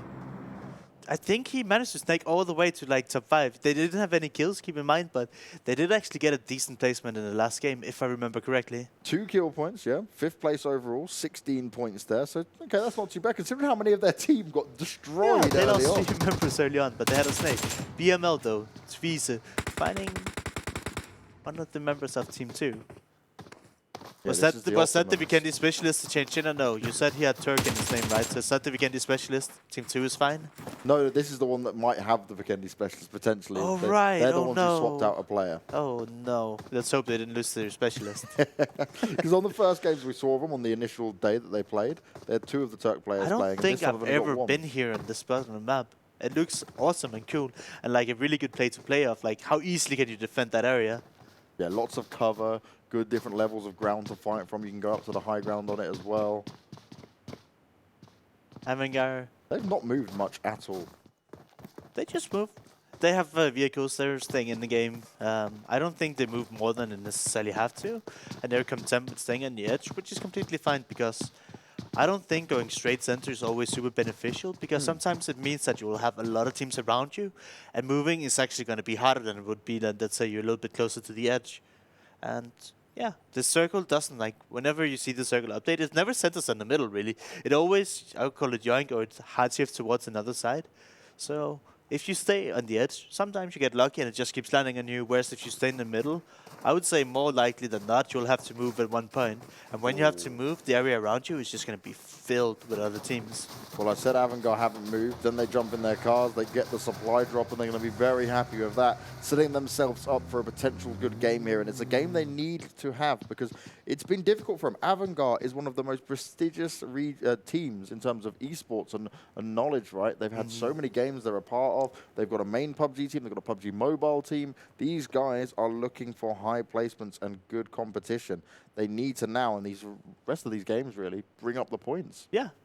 And this is what happens when you lose 2 players early. PMCO, a team we've talked about, that just shows up with a lot of confidence. They like explosive and start killing everyone. But since they're down 2 members, now they're stuck on the edge in a house, and they don't have what they would want to finish out a game. And look at this, James. Dino Bug. It's happening. Dino Bug. Do you think it's happening? Oh, please. Fingers crossed. Is it going to go down? And... oh, half and half. I'll take it. It's not bad. Kinda. But we talked about Magic earlier. They're in what looks like to be called Abbey, and they're on top of this building. They're in a fantastic spot if they can get a circle or 2 more there. And this is where the action will start to unfold. Once you get to phase 4, phase 5, things start to get a little bit more tricky for some of these teams on the rotation. Do you think this is why teams are driving in one vehicle because they just keep smashing into each other? It's like, oh, oops, oh. I'm just kidding. I like it. B13. They're a team that have shown us they're not afraid to crash a compound when they need to, and I'm interested to see where they're going now on this rotation. Yeah, what spot do they want to take? Okay, taking a few shots there, you just heard. That a VSS? Long range, yeah. Long range VSS. Let's go. They crashed onto Welcome to the Lobby here. We know they're down to 3 members, but no. look at that. Puzzle just no. immediately takes down 2 of West Coast members here. Andy, what can you do? Can you get the reses up? Welcome to the Lobby. I'm not going to allow this to happen. Molotov goes out. Any more nades as well could make this very difficult to row squared. As Epic Leaders also come into the fray, and he's instantly shut out of it. Oh my god, welcome to the Lobby. I'm just thinking, all right, keep bringing the kills to us. We'll just sit here and we'll take you down, no problem at all. Screen's there, looking for the flank. Screen could do so much damage. Are they even turned and looking at him? He closes the door up, looks forward toward the window, takes a few shots off. Screen knows exactly what's going on, and row squared, they are pinned down. Welcome to the Lobby are all over him from every single direction. I was so confused. Epic Leader, he heard the shots in there, but he decided to first crash his car, then back out and try to drive into the compound. That was very, very confusing for me. Row Square, they do manage to salvage it. They pop a few smokes in their house, and they manage to get the 2 reses back. We do see one of BFL members get knocked across the map, so they're potentially down to just 1 member. Row Square, what do you do here? Do you try to... I guess it just depends who's going to get the initial knock, but I don't think anybody's going to peek in their heads. And this might end up in a stalemate unless we see some utility being used to create an opening. Yeah, these smokes are going to try and help them work an advantage here, but it's still not going to be easy. TQ under pressure from Avangar as well, another fight that's going on. I love the positions we're seeing here from Welcome to the Lobby. Screen up close and personal. Ready to jump out when the action starts to unfold, when Row Square maybe potentially make a mistake. Epic Leader just got stolen from across the map that we saw. That a member from K managed to clean it up, even though I believe it was... crouching away? Oh, no problem. You're going down. Yeah, right? Oh, we've gone away from Dino Park. Bye, Dino Park. Bye, Dino Park, and bye, Abby. And White Paws. They were our 2nd place team with 17 kills in the last one. This game definitely more quiet for them, but... when you're gifted the circle again and again and again, I don't think you'll be complaining at all. So White Balls obviously very happy here. Arrow Square, they're looking like they want to make a move here. But Screen, he's just biding his time. What can he do though if 4 people just run out against him? Oh, he does have some backup right behind him. Yeah, Glumgod can kind of poke out and do some a little bit longer range damage in comparison. He screens up close and personal. Row Square are just wait and see what's happening. Poser taking shots from a little bit further away. Welcome to the Lobby need to kind of try and control this because other teams will start to hear it and maybe want to get involved, and that's when it becomes very difficult for both sides. Yeah, and they're at the edge of the blue. I don't think they're anywhere near the circle, and the circle's going to start moving in 3, 2, 1, and they're going to be forced to fight. But even the winner of this fight, they still need to find a way into the zone, and they're going to be later than everyone, so this might be the end for both of these teams. Well, there are vehicles there, but still, like you said, this is going to come in quick. Andy firing off a few more shots, can't make anything connect just yet. Harb's pushed out, Row Square, they know they need to move. Glumgod's looking to avoid that circle damage. He's ticking away and he's pushing forward. How are Welcome to the Lobby going to try and deal with this? Poser is pretty much isolated all alone by Row Squared here if he wants to try and hang on to this. Maybe they're going to have to go for the long distance, but shots are coming out towards him. He manages to get a little bit of damage onto him, but then he's going to have it returned, fired back on. And Row Square are just looking to try and get as many kills as possible here because both these teams are taking tons of damage from the blue. Yeah, but Row Square, they're already lost 2 members. I mean, one is knocked and the one bled out. And Mello is down to a little of health. He managed to get it off. None of these teams are winners here, like I said. Even if one team were to survive here, none of them makes it into the zone. And we're still up to 15 teams. So welcome to the Lobby, one of the leading teams, if not the leading team. Gonna go out really early in this game. And Arrow Square, I don't think driving here, no. I mean, they're still gonna die to the play zone. The play zone is moving too fast. So unless Welcome to the Lobby manages to get some more meds and make it all the way in, this is looking very, very dire. Yeah, they hear him driving off, and Screen and Glumgod are just thinking, all right, med up, try get in the vehicle, try push out, see if it's possible, but it's not going to be easy no matter what. There's going to be plenty of teams gatekeeping the new edge of the circle and looking for that to go down. B13 and K right on top of each other here.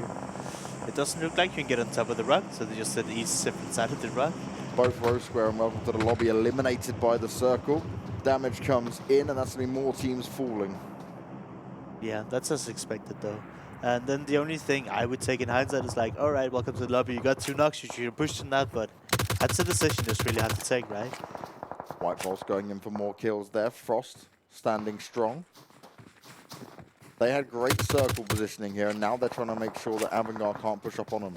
Frost going out as like the solo peeker while the rest of the team hold this compound. And they've got a lot to work with here. But Avangard are actually further into the circle. So White Pulse do need to make a decision how they want to approach this. The supply drop goes in nearby to them, but it's not something they really want to risk going for at this point because there's just so many teams nearby. Yeah, right. What the White Pulse needs to do there is just hold the edge. If they try to fight Erangel now, then people will come up behind them and probably eliminate them. So you just need to hold your back and CQ here. Holding on for dear life, but Epic looks like they're having none of it. BKB there just got a knock on towards the Avangard players as well. So Avangard getting shot at from all sides here. Epic pushing up, looking to go for the finish. Pishy's all over it, managing to make it work. Great stuff from him, and that's another team down. Just 12 remain and 43 alive. At the same time, all of Pishy's teammates have been taken down from a third party, and we still have 12 teams standing. So this is not a great time to go out here. John's just trying to crawl away and say, please, help me. And he's just like, no, there's nothing I can do. And he's surely going to go down here. Oh dear. Epic's going to be slaughtered as they try to hold on. They may have picked up those final 2 kills, but the blue is going to eat them alive, as is FTP with the shots firing off. And FTP is a team that continues to deliver on the scoreboard, but they haven't had the latest of placements overall. No, but they're showing the confidence in that they can take the fights, and if you're good at taking fights, and if some games you get the circle, you'll easily be able to close it out, or at least get very, very high. Magic here, they're moving on to K. They are actually sharing it with K and BKB, so if Magic is not careful here, they could be surprised by just how many members is in this compound, James. Yeah, this could be very scary. 3 teams, close quarters. They may be smoked down, but kills are going to be coming up very soon. Magic find themselves getting 1 player knocked down. A lot of grenades and smokes going out. So much action getting done now. We're on to only 9 teams. There's Valak. He's just trying to see around any edge of that smoke. Going to try and throw out the Molotov as well, potentially. Just thinking about it. FTP, they were having a wait, FTP is far away and they managed to get a knock onto Magic, right? We do see that the circle is shifted straight onto this compound, so everyone else is going to have to try and get into the zone. The good thing for the other teams is that the teams inside this compound might be so occupied by the 2 other teams inside the compound that teams like Erangel that we can see up in the hill and White Pulse might actually have a chance of getting into the zone just because they're going to be busy. And that's where it gets very awkward for all of those teams. You've got the circle, you've got a great position to hold on to, but if you have a lapse in concentration just for a couple of moments, you can easily be attacked from every single side here. Yeah, and if you decide to shoot too much outside the compound as well, then the other teams in the compound might decide to push you, so this is going to be very, very chaotic though. We call that a double-edged sword, because either way it's going to be brutal. More shots coming out here. They're running around each other. Magic being pressured by K. Can they hold on to it? Trying to fire back. Magic trying to hold strong. Few players on low health. Robdini, well aware of what's going on. He's on full health. If he pokes out now, there's a few players he might be able to take down. Yeah, but what is going through these players' minds is, we're in this zone. When this closes, a lot of teams are going to die. If we just stay alive a little while longer, we're going to get way more placement points. And Robdini, he was trying to go out, and he actually got knocked by, I believe, BKB. He would have clear eyes onto this. Yeah, Chris Zet sat in the background saying, all right, you guys keep fighting. We'll pick up any pieces that dare step in our line of sight. You just see on the outside, everyone is fighting. Ultra is shooting at B13. B13 is shooting at FTP, and FTP is shooting at those 2 teams. And losing members back and forth. We said about Chaos last than Vikendi. There's no better name for this. This is absolute chaos across the entire portions of the map that are left. Yes, and that's just because of how strong these compounds are and how bare and scarce in most of the terrain that are left. Like, it's so hard to play any of it. Ultra now starting to push up on this compound as well. You can see Stark just by the rock. Tomato, he's been holding this position for so long in the back lines. Oh my god. He has M249. This could be the perfect weapon. Is he going to go for the spray and pray? Could he get a nade out? He sees Stark out in front of him, shoots the first, gets the knock. Tomato, he's looking to deliver all the damage here, and they've got no idea where he sits. But look at this. White Balls, they have such a good angle onto Magic now if they decide to peek over the wall. One grenade could eliminate him just because they've been funneled so close to each other. 6 teams remain. Magic go out to their doom. Now just 5, and White Pulse still picking up kills no matter what kind of team they have to go up against. So we're down FTP? to K, to White Balls, BKB, Ultra, and FTP. This time around, we have 5 teams with 14 players live, so the teams are not looking as healthy as we did on Sanhok. I believe we have a duo, a trio, and another duo, and another duo. So it's like not that many teams remain, or like not that many healthy teams standing right now. Tomato finally finishes off Stark as FTP picks up Ultra. Can he get any more members of that team down? Well, that was the last member. Okay, Ultra are out of it. Again, actually not a bad placement from them overall, and they have been hungry for those kills going into the fight. BKB set up really nicely here. I believe this is one of the best placements for Ultra thus far in the tournament. Look at PKB. Do you think Tomato will be able to team up with his team? He's not inside the zone right now, and he's just holding down that rock. He's able to get a lot of information over, and no one's really focused on him. So maybe he'll be able to do some damage here onto the FTP players who are starting to try and push up. And FTP is the only team with 4 players left alive. Can they hold on to this? It does look like it. Gets the first kill onto Chris Set. This is where Tomato needs to come alive. He pops out with the DMR, taking the first shots. Then he goes up for the M249, and he wants to do the spray and pray, but he's going to prone it up because now his position is going to be a little bit more known. He can't do that because the blue is closing in on him. And since he didn't hit those shots, we can just see the other FTP member holding him down. White Poles, they managed to rest all of their members as we've seen. And they're actually at the side of the compound where there's the least action because BKB are fighting FTP, FTP is fighting BKB and K. And White Poles are kind of just biding their time, waiting for the other teams to really get into deep trouble. White Pulse already with 6 kills, but they're going to be hungry for more as Robdini's still in there doing damage. He actually finds Tomato from BKB, so BKB getting messed around here as White Pulse now starts to strike. FTP, they do have the advantage in numbers, but they've got to be careful with one player being knocked, and Fufu very low here. We see BKB get taken out. K, they're down to 2 members, but they're trying their best to stay alive here. Oh, round the corner. Cubby Color comes round, he deals all the damage, and he'll eliminate them both. Nice and easy as FTP now have full control. It's a 3v4 and Kalas, he's going to deliver the first kill. Frosting with one as well. It's not looking good for FTP. White Pulse are looking to take a win here, and they're looking to do it in style. Only one more player alive here for FTP, but the revives are coming in, and this is where White Pulse has to make a decision. Do we want to push forward on this? Do we want to try and get it done? Or maybe someone can bring up Frost. They've got to be so careful. I'm surprised they didn't go for the rush or the push. Kalas, he's doing God's work for his team. 15 kills at the moment for FTP, but they need to be able to get this win.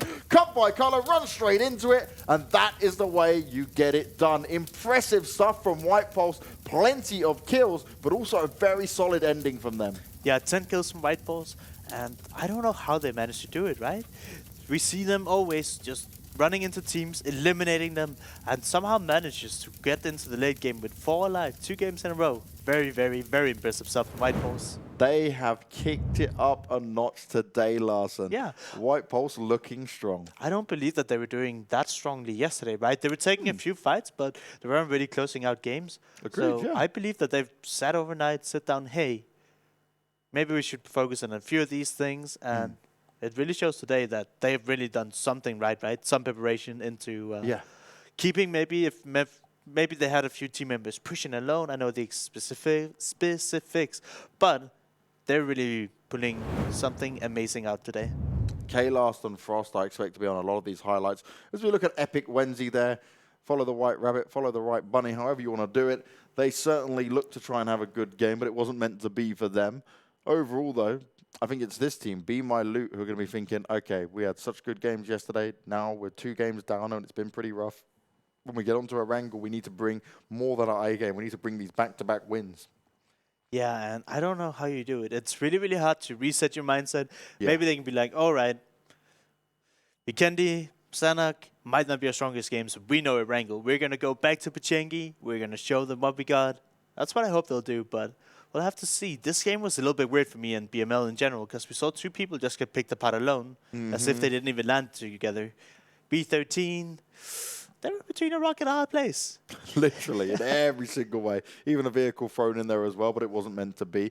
This was impressive from FTP, though, right? They managed to hold on for so long. They actually pushed into the compound, but that ended up being a problem for them. With so many players knocked down, the way White Pulse ended up playing this was just so smooth at the end. And my, oh my, we get 2 teams once again with an insane amount of kills. White Pulse 17, welcome to the lobby 18. Wait, that can't this be is right. the last game, though. That's the last game. I'm like, what? How did this work? Yeah, Epic didn't win this game. And welcome to the lobby definitely didn't well, do if you missed game 1, here you can see the scoreboard for game 1, where we had an amazing result. Number 2 and number 3 teams both got 17 and 18 kills. Never seen before. I saw White Pulse, which made sense, and I was like, oh, okay. And then I'm like, wait a second, no. So you can ignore this results, guys. This isn't kind of the results that you're supposed to be looking at. Hopefully our producer's looking and thinking, I understand now. This isn't ideal. Mr. Producer, can you do the new one? Nope, we're still seeing the wrong one. Maybe we're just going for all the results. You never know. Maybe that's just the new play. Day results. No, it's not that. I guess we'll just ignore it for now. We'll ignore the results and we'll do our own rendition of the results. FTP, a lot of kills. That might actually see them, because of the second place, take first place overall in that game. How many kills? Because White Pulse had 10. Here we go. Yeah, White Pulse won go. with 10 kills. There we go. And FTP with 50 kills, like you mentioned. So they almost take the win in terms of points, right? Yeah. We see White Pulse on 40, Feel the Pain on 37 from Hill. This is what... Okay, I want to just point out. They're called From Hill, but their in-game clan tag is K. Just to confuse us, mate. Like, just to make no sense. I don't want to say I have 200 IQ, but if it doesn't make sense, it irritates me. And looking at this head-to-head, right, Feel the Pain going up against WP White Pulse. A difference in kills, a hell of a difference in damage. Nearly 1,100 more there for Feel the Pain. But the match points is where it is determined, and getting that win for White Pulse just sees them edge over. But between them both, that's 25 kills, which is a good portion of that lobby just between these 2 teams again. And we're seeing this on these kind of smaller maps. This is how it goes down at the end. Now, Frost, right, ends up with 2 kills, but he was running for days. 7.2k distance on him. And here we go, Cub by Color. He was the man that tried to push out at the end. He was looking to save the day for Feel the Pain. He got 7 kills on his own, which is impressive alone, but it was so hard at the end there. He did his best, but sometimes it's close, but not close enough. Yeah, you have to respect it, right? He knew that he's against 3 enemies, both his teammates are knocked. Does he just go for the coward play where you sit and rest and hope for the best? Or do you say, hey, I'm going to try my best to actually win this game rather than, you know, just resting and dying? So. And sometimes you've got to make a play, right? Yeah. Sometimes you sit there and you think, okay, do I try and get this? Do I try and hold on to it? Do I try and maybe like buy some time and get a revive? He knew they were going to push him. He had to go in all guns blazing. And what you guys might want to do, if you want any more information, if you want to look at the past results, like we got a little view of the past results from the previous match, you might want to head over to clubopen.pubgmobile.com where you can get all the information. And if you want to see any of the games, if you've missed any of the days, if you're just looking at PUBG Mobile and saying, what the hell, this is awesome, this is so much fun, like both me and Larson are, you can subscribe to the YouTube channel and see all the regions, all the content, all the videos, and more of our faces if that's what you so wish to do. We've got 2 games of Erangel coming our way next, and this is where things get down to that. Okay, teams who are more consistent or more understanding of Erangel, that's maybe their more favored map to play on, this is where they have to bring the scoreboard back up. This is when they have to deliver, because we said that Group C and D yesterday were stacked, but today, this has been so crazy, because you add Sanhok to the mix, things are like, oh, okay, no one's played this yet. We've got a bit of wiggle room. We see Vikendi. We both said it's going to be chaos. That was hella chaotic. That was so chaotic. It was to the point where he's literally thinking, there was probably 4 or 5 teams that all equally had a good chance of winning that. Yeah. FTP even had with a 4-man, and they still couldn't get it done. And it all happens at a compound, right? Like, on Erangel, we see actually ending in the terrain where people can fight each other. Here, everything is just, whoever has a compound, I know it's in the zone, but all the fights evolve around the compounds because you just can't stay in the open for very long. Oh, no, you can't stay in the open for very long, and we can't stay here for too much longer either. We've got to go to a break and get ourselves ready for the next game. 2 games of Erangel will be coming your way, guys. You will not want to miss it, because quickly of what you saw happen on Sanhok and Vikendi, it can change around. Other teams can come up into it. It's a very different dynamic when we go over to Erangel, and I can't wait to see all the action. So it's a break time coming your way, and we'll see you guys soon.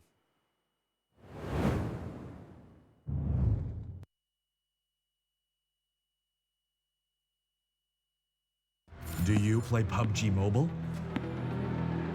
Maybe you never run out of stamina.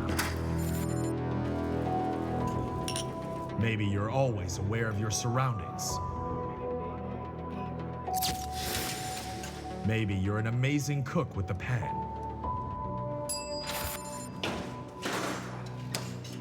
Maybe you're a great driver. But as soon as you hear the sound of an airplane,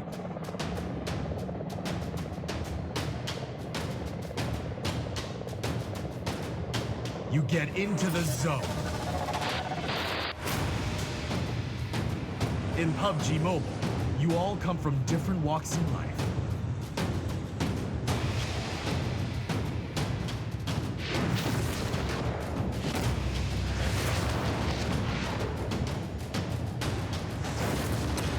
But you face the same dangers on the battleground.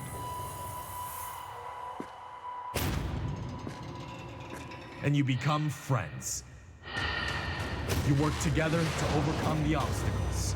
This is PUBG Mobile. There's a number one in all of us. Welcome to the PUBG Mobile first anniversary party.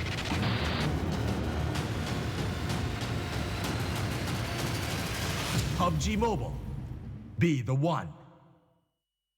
1 year ago today, PUBG Mobile went online in over 200 countries. On the 1 year anniversary of the game, we're here with you to witness the honor and the glory.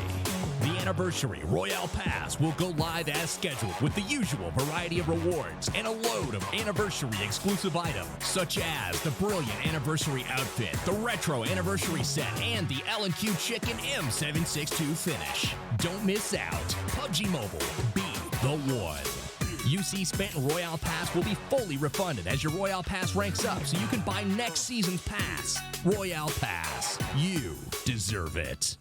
Royale Pass Season 6 is here. This season's theme is 1 year anniversary of PUBG Mobile with lots of rare items. We've also added lots of more realistic and hardcore items to your Royale Pass rewards. Turn yourself into an elite soldier.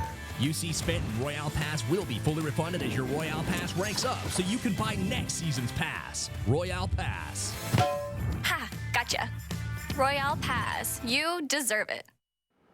Hi. Hey, buddy. Yo, Mike, are you ready? Wait. Should I go with the UMP9 or UC? Sun's out, guns out. Gear up for summer. You ready? Okay. Well, Ready? Sorry. I'm late. Any plans for fall break? happy graduation! You made it, bro. So proud of you. Sorry I'm late. What a day. I hear ya. Get Come this. on. Hey, Watch out. Take this. that's Hey. a real battleground. Are you ready?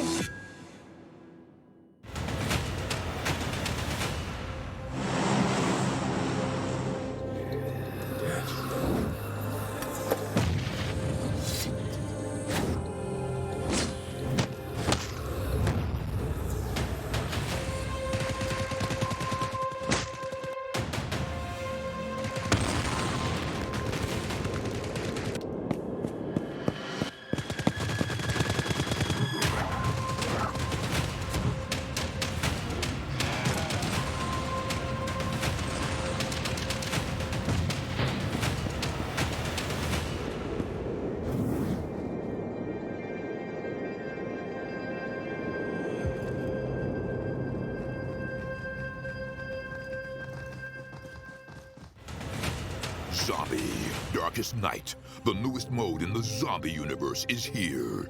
This time, the rules are different. No more parachuting, as players will be placed at random locations on the map when the match begins, and there is no single winner. Players must work with their teammates to spend one long night in the match and stay alive until the sun comes up. Waves and waves of zombies will spawn during each of the 3 foggy periods at night, and supplies should only be scavenged when the fog fades. The main objective is not to defeat other players, though this doesn't mean they are harmless. Players may need to work with other teams when necessary, but should also watch their backs in case the Fragile Alliance goes south. This will be a unique experience for every player involved. This new mode also comes with a passive skill for every player. Understanding these skills will be the key to staying alive in this long night. Can you ride out the night?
It's heating up, and I'm not just saying that because we're going to Erangel and leaving the snow of Vikendi. The club opened 2019 for PUBG Mobile. This is the European region. You've got myself, James Banks, and Matthias Larsson taking us through all the action, and it's been fun. It's been action-packed. We predicted Vikendi was going to be chaotic, and well, that ending proved to be the most chaotic of the way it could be, but it was a lot of fun, and that's what it's all about, right? Now, Erangel, the tried and tested map, the map that we know inside and out. It's the players that have had the most time to get their grips with it and understand where they want to drop, how they want to go, how they want to approach situations. But this is what we've been waiting for. How are these players going to mesh together now? Are we going to see any teams fighting for positions more so than what we've seen in earlier days? This is what I'm looking forward to seeing. And if you guys want any more information at home, head down to clubopen.pubgmobile.com and do subscribe to the YouTube channel to catch all the VODs, as I'll let Larson break it down what he expects to happen here on Erangel. People are going to kill each other, and when there's one team left, they're going to get a chicken dinner, and if they have more kills than the other teams, they'll also end up winning with the most points. There you go. And we need to say nothing else. And if they're better at using their the thumbs and the mobile phone than the other team, they have a better chance of winning.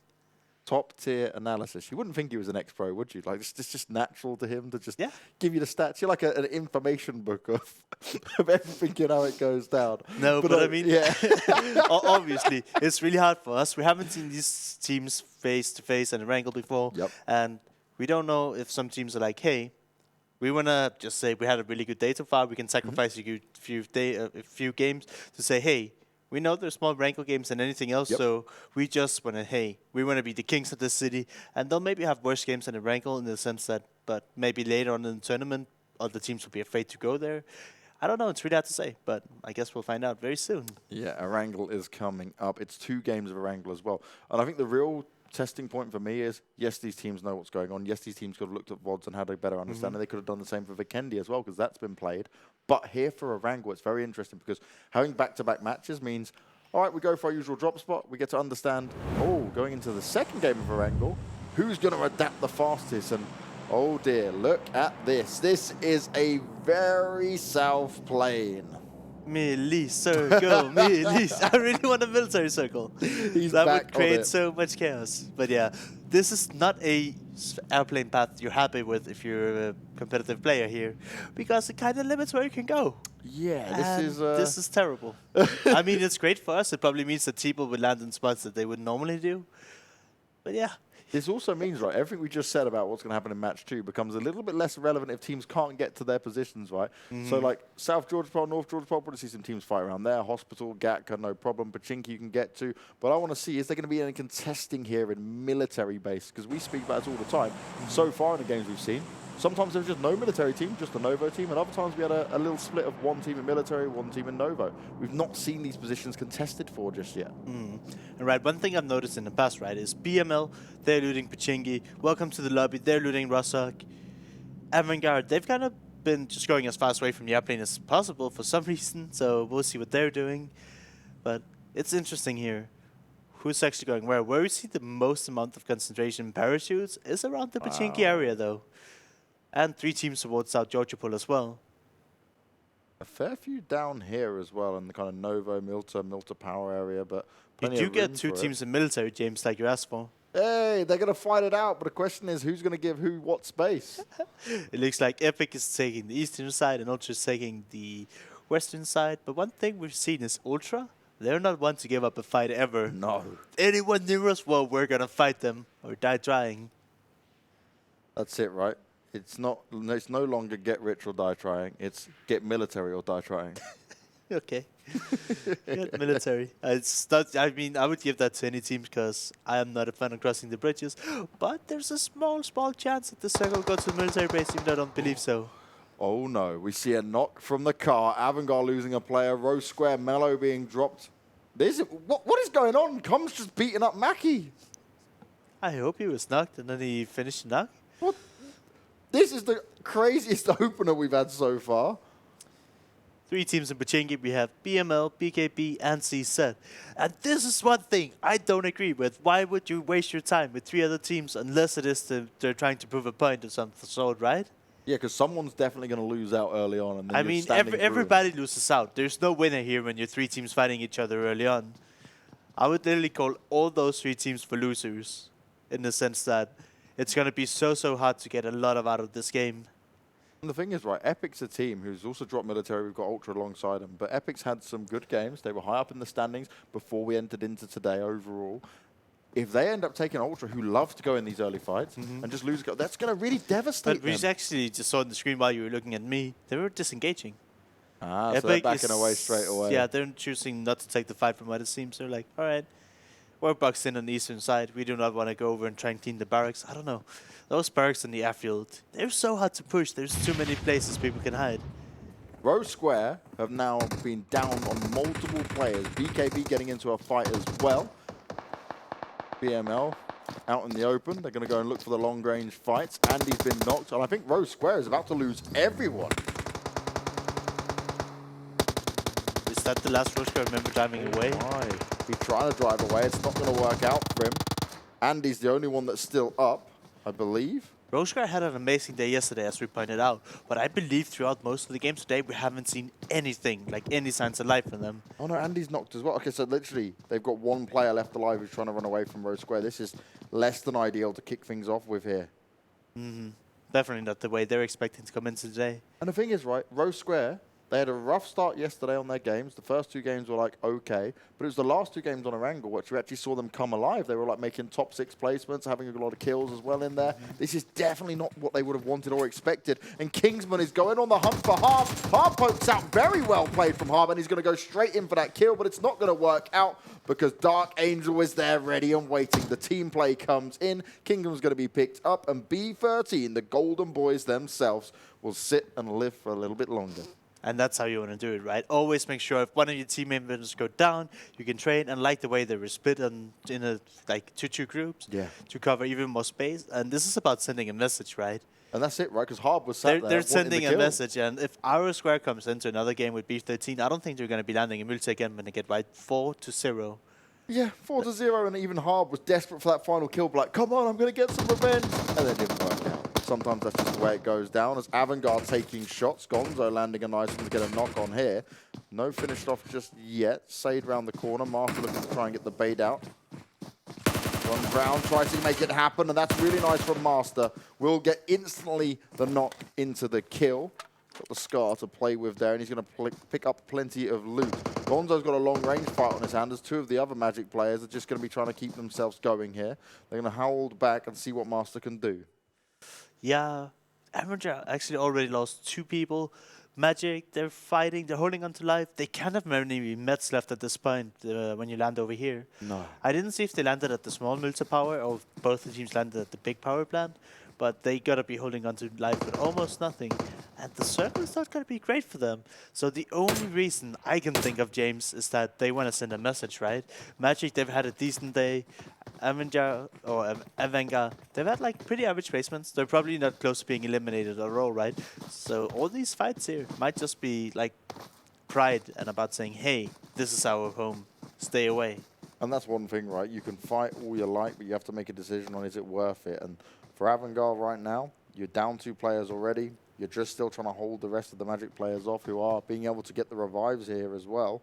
This is not what they would have wanted, and we keep saying about it, but some of these teams who are mobile players have not been picked up by organizations yet. They're open. We've even heard about it from some of the other commentators. There are teams actively asking and saying, hey, do you know any teams worth picking up here? So guys, anyone in chat as well, anyone who's watching right now, tweet at us, let us know if there are teams that are looking for organizations, because people are taking this seriously, they're wanting to get involved.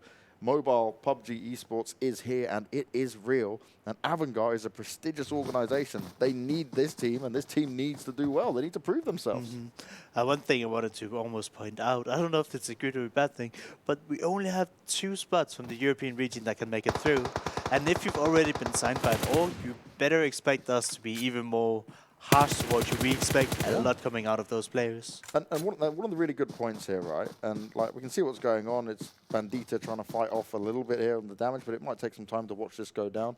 The circle obviously is going to start moving ever so shortly. Not going to do too much damage. We're only at phase 1, so it's not the biggest issue, but it's how Avangard can try and deal with this. But I think a key point to note on this is, yes, there's only 2 spots in the region, but if you can prove yourself to made at least top 8 against 32 of the best teams in Europe playing PUBG Mobile, then at least you've showed that you're competitive. I'm worried for the other teams outside of that top 8. It's like you weren't really having that close shot yet. You're right. As we see Erangel here, they got a knock, and Tito's going in for the nade. The nade goes out. He's now on the hunt for more kills. Ray is low on health, and that's not going to work out. Straight down he goes. The nade's barreled out towards him, and he's going to be knocked. Bandita looking to do some damage. Doesn't care about the blue pressure. Comes out shooting. The jump comes in. And Master, a huge error, but luckily his teammate Vasil was able to reply with the refrag. What can Gonzo do from this position? Where was Gonzo during this fight? Why is Bandita doing all the work alone? We do see him trying to approach here. Vasils do get up to the container though, and he's reviving. And Gonzo? Gonzo, you need to go for it. He had to be there when he did it to begin with, and now he's going for the rest. Oh no. It's the timing. Magic have the advantage here massively. Vasil's just going to run round. Oh, damage and shots coming out, and that's Erangel eliminated instantly. And you saw him there quickly jumping up and down and saying, that's it, we're the dominant ones. This is our position. But we're getting all the loot. But look at this. What loot, and they're fine to the blue. I do believe that Magic is also going to get eliminated here.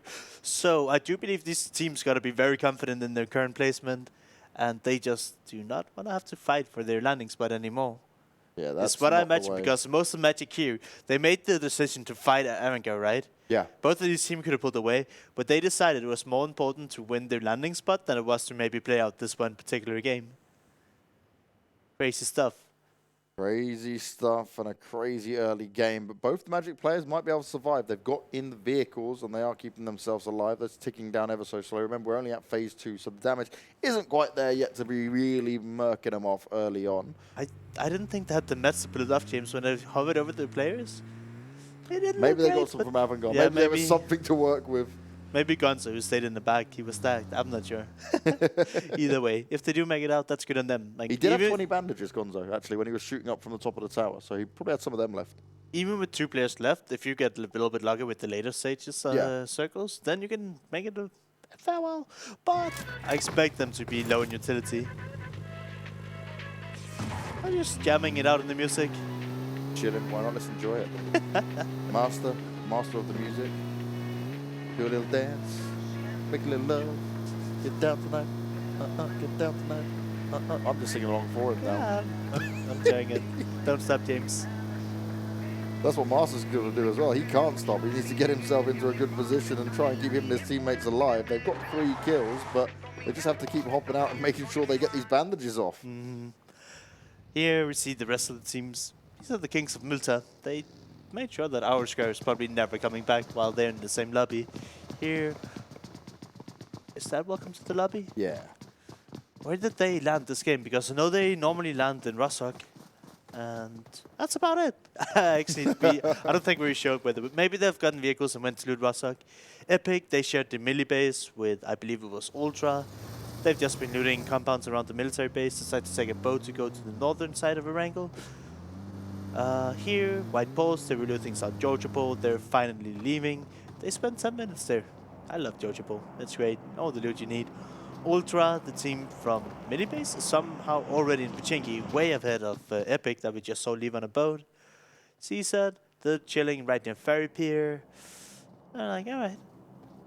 The circles shifted away from the south, so it's going to go north, but they're happy with staying at the southern border here. BML, this is we've seen from them before, and I really do hope they have vehicles for themselves, but they like to just stay in Vikendi or anywhere they land for as long as they can.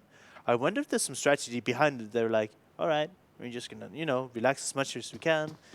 But if you just sit in the city for the entire game, James, don't you like... There's no way for you to feel warmed up if you're never moving around. You're just laying prone for the entire time. Yeah, there's an aspect to it, right? If you sit there and you aren't doing much, then how do you ensure that, okay, look, I'm ready? Because you get to that bit where you're just in like a false sense of security almost. Yeah, it's like if you just sit still for 10 minutes doing nothing, then it's going to be really hard to be up on your toes and ready to take a fight. As we see Ultra is ready to take on White Pulse, or are they? They hope they are, but White Pulse, they've been a strong contender overall. Kills have never been a problem for these guys, and now there's just 2 players of Ultras left.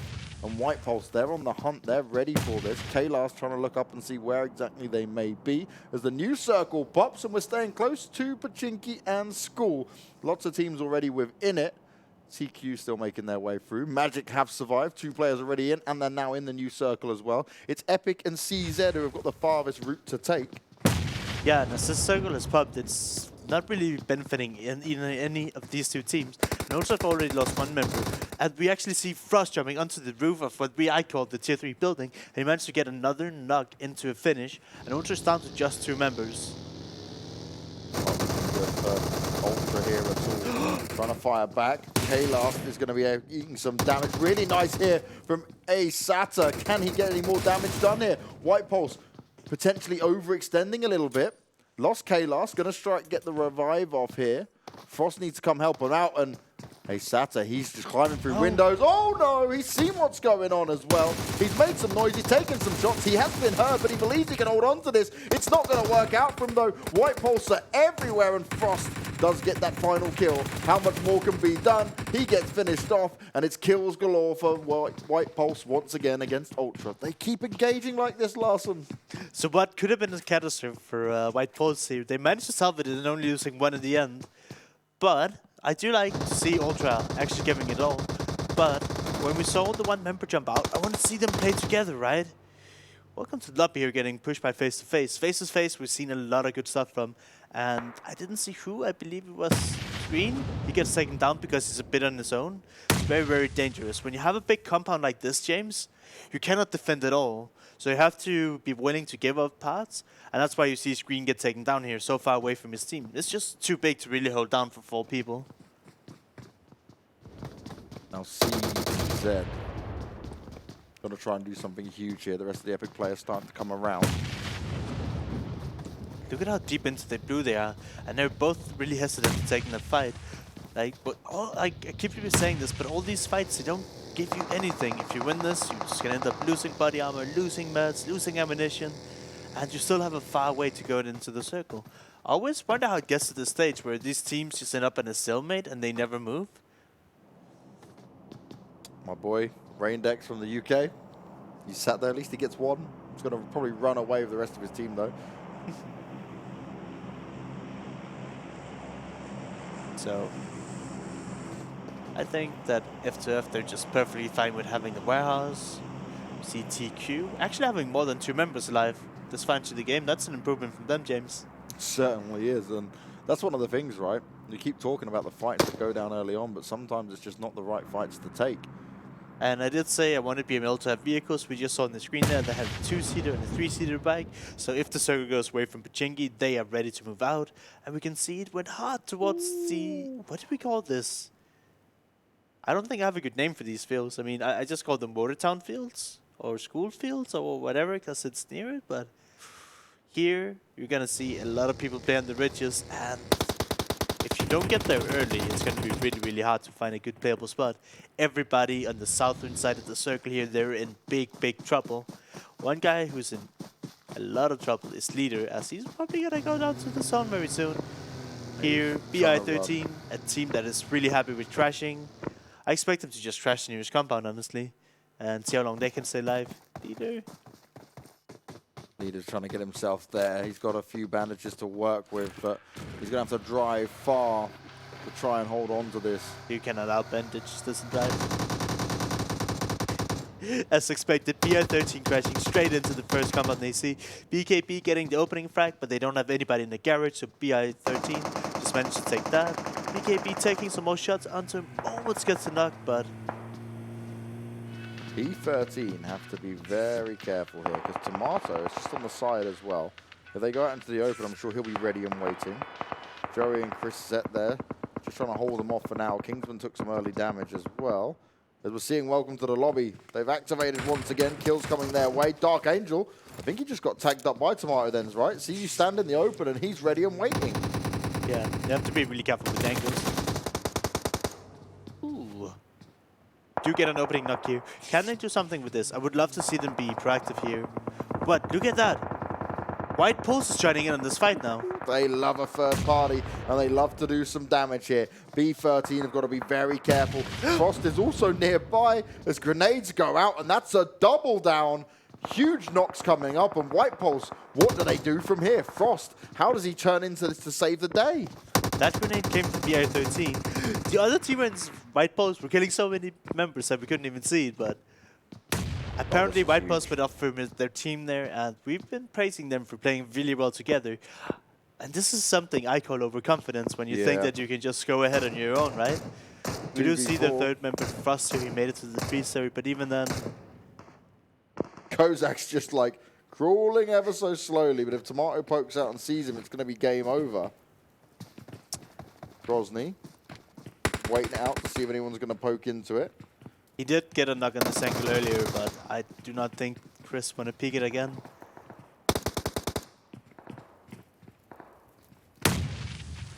Bides his time, waits it out just a little bit. Cossack, key player from White Balls, he finally bleeds out because did not manage to get the rest. We do see that, I believe, Magic and FTP are fighting. This is not the first time we see those two teams clash against each other. They're all the way up north in the circle, near the water town, but it is TQ. So they're in the circle, they've got some vehicles. They've got 4 players alive as well, which isn't something we can often say about TQ. It's not like they're just bad, but it's just they've had a lot of engagements and positions where it's not worked out well for them. We don't often see them at this portion of the game. Not with as many people alive, and that could change very quickly. If this circle goes anywhere to the north, a lot of these teams is going to be in for a lot of hurt, and look at that. FTP. Would you look at that? The only one in the circle. Oh no. Hate to see it. So everybody that was in a compound before, they have to go and play bridges. Luckily, there is bridges around, but that means they have to kill, they have to win the fight within their compound and then defend the other people from the south trying to come in. Dark Angel taking a few pop shots as soon as Tomato moves his head. Frost still down in the lower portion of that house. This is so tough for so many of these teams, just due to the pure fact that there's not that much playable area. No. And getting to the playable area is also really tough, as we see BI13 Kingsman here trying to make a move with it. Actually doesn't commit very far. BKB is busy with BML though. Yeah, a little bit of an interesting battle coming off here. BKB, they can get some extra kills done here. That's going to be very ideal for them. So many little firefights going on at this stage, and once again, phase 4, phase 5, that's where it's absolutely crazy. Kingsman with the VSS actually managed to connect onto twice. Wow! And you don't see the VSS used all too often, but more in PUBG Mobile, and this is really nice from Tomato. Finds himself a small angle to tap away at. You've got to make sure you're in cover from every single side. Even drop a smoke if needed if you want to try and get this revive off as the blue comes in. We see Kingsman, he wanted to make it into the zone away from his team. He actually managed to make it to the riches, and he's almost in here. I say that. But then BML chime in as well. They're like, no, Kingsman, we see you in your white coat. You're not getting away anytime soon. BML from the top of the hill would have none of it. Oh my god, F2P. They're just firing off. F2F even, so face to face. Look at that, welcome to the lobby, and I believe it was BI13 drive straight into each other. BML here, they're trying to make it into the zone, but they all just got annihilated by BKB, right? BKB is just out in the open. They're fighting about 3 different teams. They're trying to make it work. They've taken down BML. White Pulse, Frost, he was still within it. Face to face. They're lighting up the scoreboards as well. They literally just stood on bridges shooting at everyone as they were coming in. They were the only team in the circle for a little while. I don't want to tell you what we call those bridges here near where they are, so... Yeah, I probably shouldn't say that. Do you know what we call it? No? Okay. Let's not worry about it. It just looks like something on the map and when you're there in person. You guys can figure that out. But we're down to 6 teams here. And it's so hard to find a home for a lot of these people. We see PKB, they're barely hanging on to life. Face to face here, they're loving life. Well, they were loving life. The circle actually went straight onto BKB here. That's a hard shift. Yeah. CZ under so much trouble. There's sandwich between both face to face and BKB. I just love the face to face of just fighting in the open with no cover. Just like, come at me, challenge me. I mean, they have riches, and the only one that was really a big problem for them were welcome to the lobby. And we saw them get eliminated by face to face. So they were loving life, but they have to move. And they might be able to push forward and take some more ground because we don't really see anybody near them. But all these teams that are on the northern side, which is K, which I believe is from Hill. Yep. B13 and FTP, they have to make a move here. And F2Face might just be able to wait for all these teams to clash with each other and then make a move, but it seems like they want to go first. Dark Angel using the smoke to his advantage. Covered by a couple of vehicles that have been burnt out. You could just outdrop in the middle. Face2Face could actually use this for more cover later on in the game as well. K here managing to get into the zone. Yeah, that was not even close. That was calculated. Dark Angel knows what's up. He certainly does, but at least for the other team, they just didn't even try to spot him out, so he at least lives to fight another day. As From Hell now starting to engage with face-to-face, as well as FTP. This is not what face-to-face wanted. They had such a good position, and now FTP are looking to ruin it for them, alongside From Hell. And how on earth do you deal with this? You don't. You can see face-to-face here. They just moved to the center. You do not want to be in the center right now because you can get shot from the northern side. So an FTP easily takes out face-to-face. This game is a little bit more crazy than I expected. We said about the open fields and the name for it. Well, this has turned into the killing fields. There's blood everywhere. There's bodies on the floor. And there is no clear winner to be seen just out of this yet. It looked like face-to-face had a good opportunity. Then it moves away from them. FTP have now come alive. 7 kills. Yeah, they're just racking up the kills here. And somehow Dark Angel is still holding on to life. He got himself a 1 kill, a knock, and looking for a 2nd kill. He's all alone, but he's taken the time to decide FTP when hears to him kill. though, and they're closing in on him. They don't want him to stay alive any longer. They're like, nice try, buddy. We know what's up. He still gets another knock onto one of the FTP players, but instantly traded out, and that's B13's game over. But that's a 4th place with 9 kills. Very impressive, all things considered there.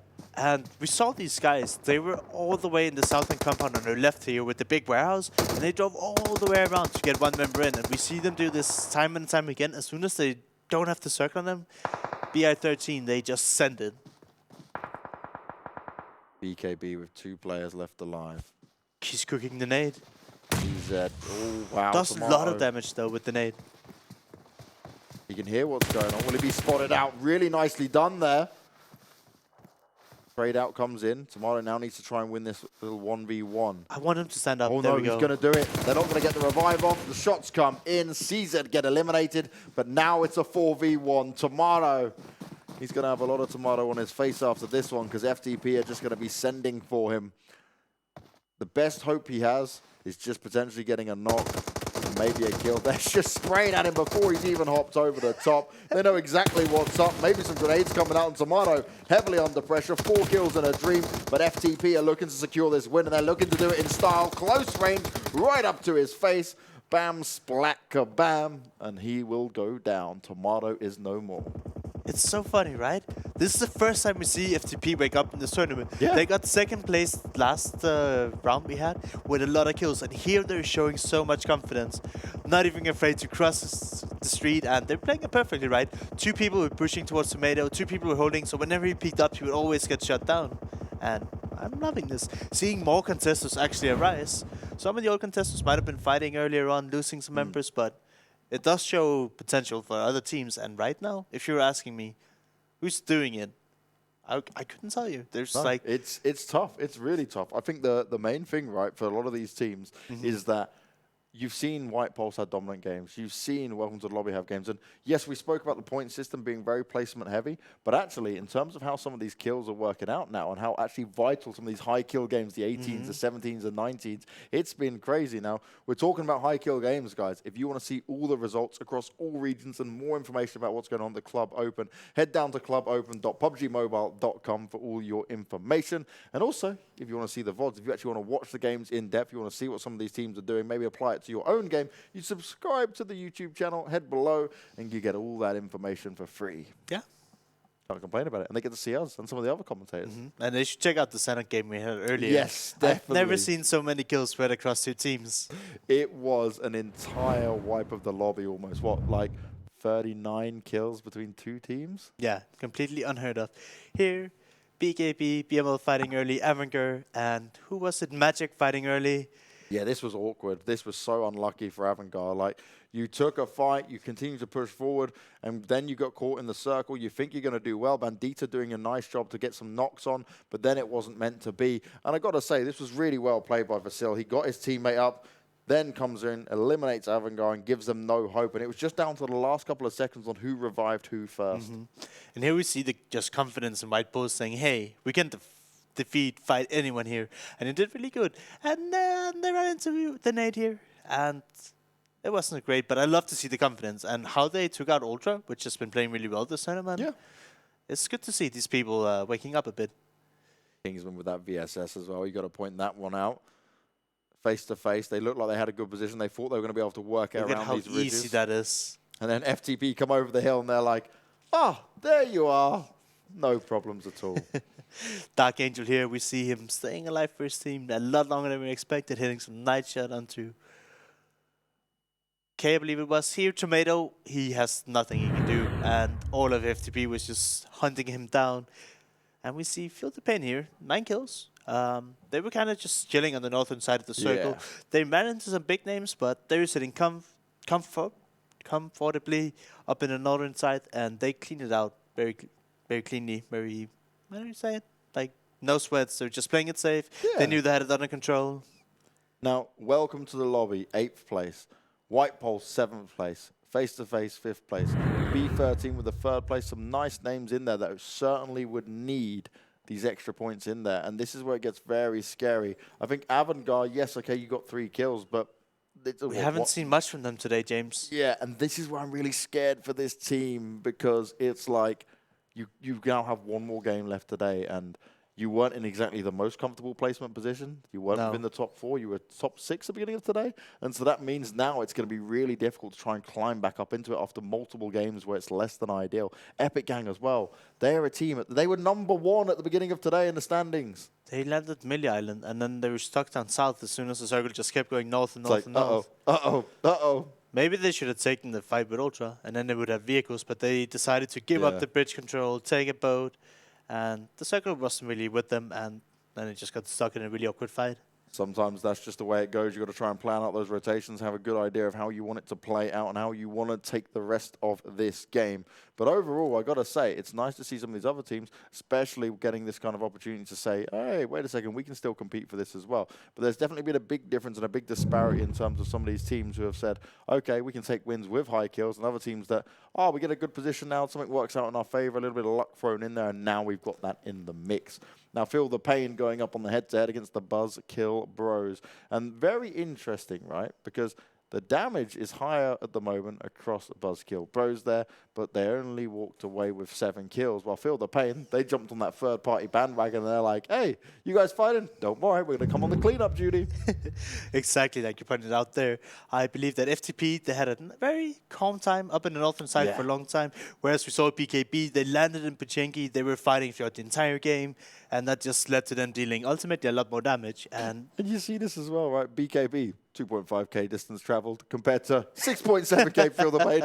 One of them's a little bit more tired than the other. And the reason that's interesting, guys, I know you might think, oh, the distance, that doesn't really matter. Well, it just shows that BKB, they didn't have to have those hard rotations. They didn't have to really travel that far to get themselves around the map. And that's actually a big part of rotations can either make or break your game. Definitely. And the less you have to rotate, better. And you make it fun to the game, you're happy, right? It just means you've gotten a lot of circles. And as a player, you're happy when you get circles. You're always like, we were unlucky, we didn't get the circle. I mean, it's not really unlucky, you have to play around it. But when you actually do happen to get them, it's really, really important to try and close out the games, get as high as you can, and feel good about it. Cause some of the teams I respect most is once that first circle pops, you see them, and even if they're just in the middle of looting or they've not, say, got the most ideal loot that they want, they make a beeline to get towards that before some of the other teams, right? Because it always gets to the point when we get to the 4th or 5th phase that these teams are really clustering in at the same positions. So if you can get there nice and early, try and, you don't have to be dead center, but try and center yourself up at least around towards the middle on one of the edges. Then you can just continue to play that towards the circle, because most likely you're going to have less distance to travel when it comes to the other circles. So it's early on planning it out. And when you move early, there's going to be a lot of compounds free. So if you want to be really greedy, you can like split between maybe 2 or 3 compounds. Yeah. And then you do the peacock thing we were talking about, where if people come, you make a lot of noise, try to scare them away. Have multiple guns and just be like, yep, there's more than just me here. Yeah, I'm not on my own. And if you do get crashed, you just have to like regroup with your team. But you can go early and take a lot of space, and that way maybe get the circle on towards the late game as well. Well, let's see if we see this going into our final game of week 1 overall. It's the last day, guys. One more match of Erangel remains. We'll be going to a break, but when we come back, you'll see all the action unfold. Who is going to be ending this week at the top of the standings? It's exciting. It's right to the wire, as always. We'll be seeing very soon. Do you play PUBG Mobile? Maybe you never run out of stamina. Maybe you're always aware of your surroundings. Maybe you're an amazing cook with the pan.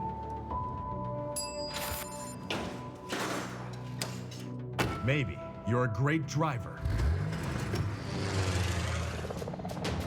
But as soon as you hear the sound of an airplane,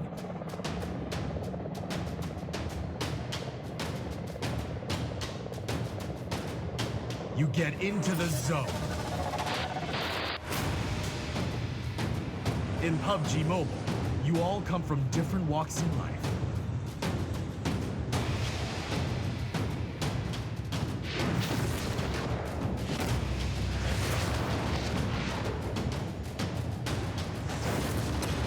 But you face the same dangers on the battleground.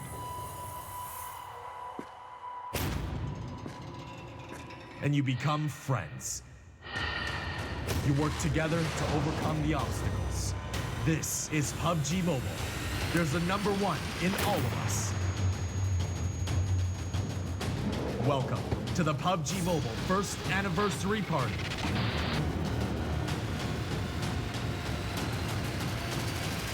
PUBG Mobile. Be the one. 1 year ago today, PUBG Mobile went online in over 200 countries. On the 1 year anniversary of the game, we're here with you to witness the honor and the glory. The anniversary Royale Pass will go live as scheduled with the usual variety of rewards and a load of anniversary exclusive items, such as the brilliant anniversary outfit, the retro anniversary set, and the L&Q Chicken M762 finish. Don't miss out. PUBG Mobile, be the one. UC spent in Royale Pass will be fully refunded as your Royale Pass ranks up so you can buy next season's pass. Royale Pass. You deserve it. Hi. Hey, buddy. Yo, Mike, are you ready? Wait. Should I go with the UMP9 or use it? Sun's out, guns out. Gear up for summer. You ready? Okay. Well, Ready? Sorry. I'm late. Any plans for fall break? happy graduation! You made it, bro. So proud of you. Sorry I'm late. What a day. I hear ya. Get Come this. on. Hey, Watch out. Take this. that's Hey. some real battleground. Are you ready? Zombie, Darkest Night, the newest mode in the zombie universe, is here. This time, the rules are different. No more parachuting, as players will be placed at random locations on the map when the match begins, and there is no single winner. Players must work with their teammates to spend one long night in the match and stay alive until the sun comes up. Waves and waves of zombies will spawn during each of the 3 foggy periods at night, and supplies should only be scavenged when the fog fades. The main objective is not to defeat other players, though this doesn't mean they are harmless. Players may need to work with other teams when necessary, but should also watch their backs in case the Fragile Alliance goes south. This will be a unique experience for every player involved. This new mode also comes with a passive skill for every player. Understanding the skill will be the key to staying alive in this long night. Can you ride out the night?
The action's been coming in thick and fast, and we have one more game remaining, and not just one more game for our week here. It is over after this in terms of week 1. It's been so fast, 3 days of non-stop action. We've had 12 games in total, and it comes down to this. And what's really interesting, right, because after this week goes on, we've got one more game of Erangel here, but it means that B and D didn't play today, right? So they can look at the standings, which you can see all the standings below. You can go to clubopen.pubgmobile.com. But it's going to be really interesting because then B and D, there we go, B and D, they would be sat there going, well, okay, we've seen what these teams can do. We've still got a day. We've got like a whole week ahead of us where we can just chill and start to get ourselves in a better position. Put the extra practice in. Get yourselves as good as you can in terms of what map's coming up, how you're going to get ready, because they'll have to play Sanhok as well. And Sanhok was really, really entertaining to me. Yeah. I know, like, the worst thing is, I don't know if you ever thought about this way before. When you're a player, or let's say a streamer, when you play something, they're super fun to watch. It's usually because the players themselves are slightly tilted or under a lot of pressure, right? The more pressure there is, the harder it is for them, the more people enjoy viewing it. So while it's great for us, some of these players... Hey, there we go, the map's there. You know what I mean, right? The worse it is for the players, the better it is for us, and that's how you enjoy watching it. And I feel like it's kind of that with Sanhok because it's just really, really harsh to play. It is. Since people are really used to using vehicles for rotations. Sanhok, no, you can run now, and you just have to be aware that there can be people everywhere. So now we get a bit more of an even playing this time around. This should make it at least happier for a lot of teams. Yeah, and funny enough, right, we saw Magic, they eliminated Erangel down to multi-power. Yeah. But since it's a different airplane, Magic is actually not going back to multi-power here. Ooh, where are they going to go now? I don't know. They don't want to take this fight. Ultra's the only team going off towards military, so they're going to have that to themselves. And this is where now we actually get to see everyone getting their favorite spots. And this is the point where we can say, okay, look, this is how, maybe not normally, but like how generally this would work out in terms of the this gives us a good picture, right? Oh, you get it, potentially. This is a mini-game circle. We know it. Oh, my. But we see tendencies, right? Erangel, they're always multi-power. B13, day 1 Milta. Rosquare is not back. We see Ultra, they're in the melee base. We see BKB, BML, they're both in Vikendi, they're still fighting forward. Welcome to the lobby, they're in Rosok.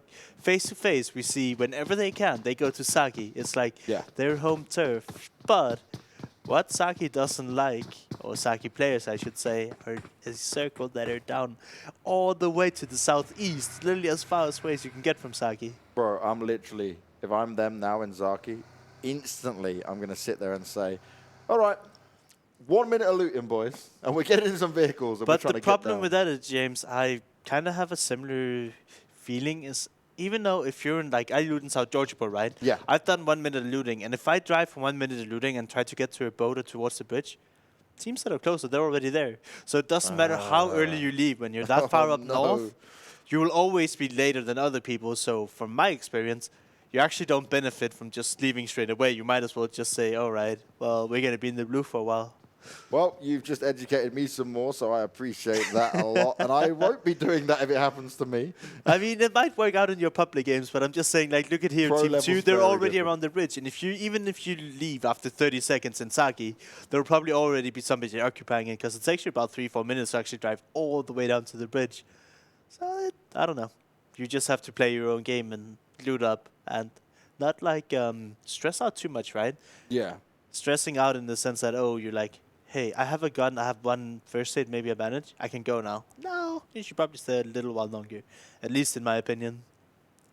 Now this is where it's going to get very interesting, because on these rotations where I'm expecting lots of kills to go down early on, I'm expecting to see some teams maybe actually kind of struggle to understand how to play this out, because yes, we do see military circles, but it's not that common in comparison to how some of the other spots we end up on here. So I want to see where the pressure is going to be applied. And also for Ultra, a team who's used to fighting early on, they've got all of military base, they've got all the time in the world to get themselves set up and prepared and ready.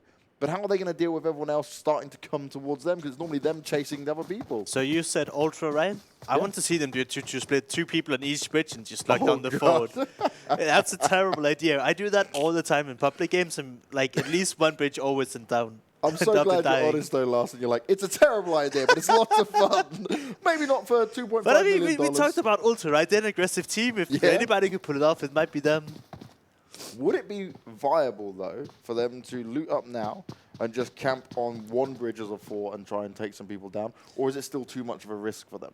No, I mean, you can take a lot of ground, right? So setting all 4 people on the bridge might not be the wisest, but the circle is on the eastern, right? So you would take the eastern bridge, and you might just have one guy in the compound behind it, across from the gas station. Yeah. And make sure that your back is still covered, right? So you can leave the bridge when you need to. But yeah, I would say it's definitely viable to send the bridge for a little while to deny other teams access.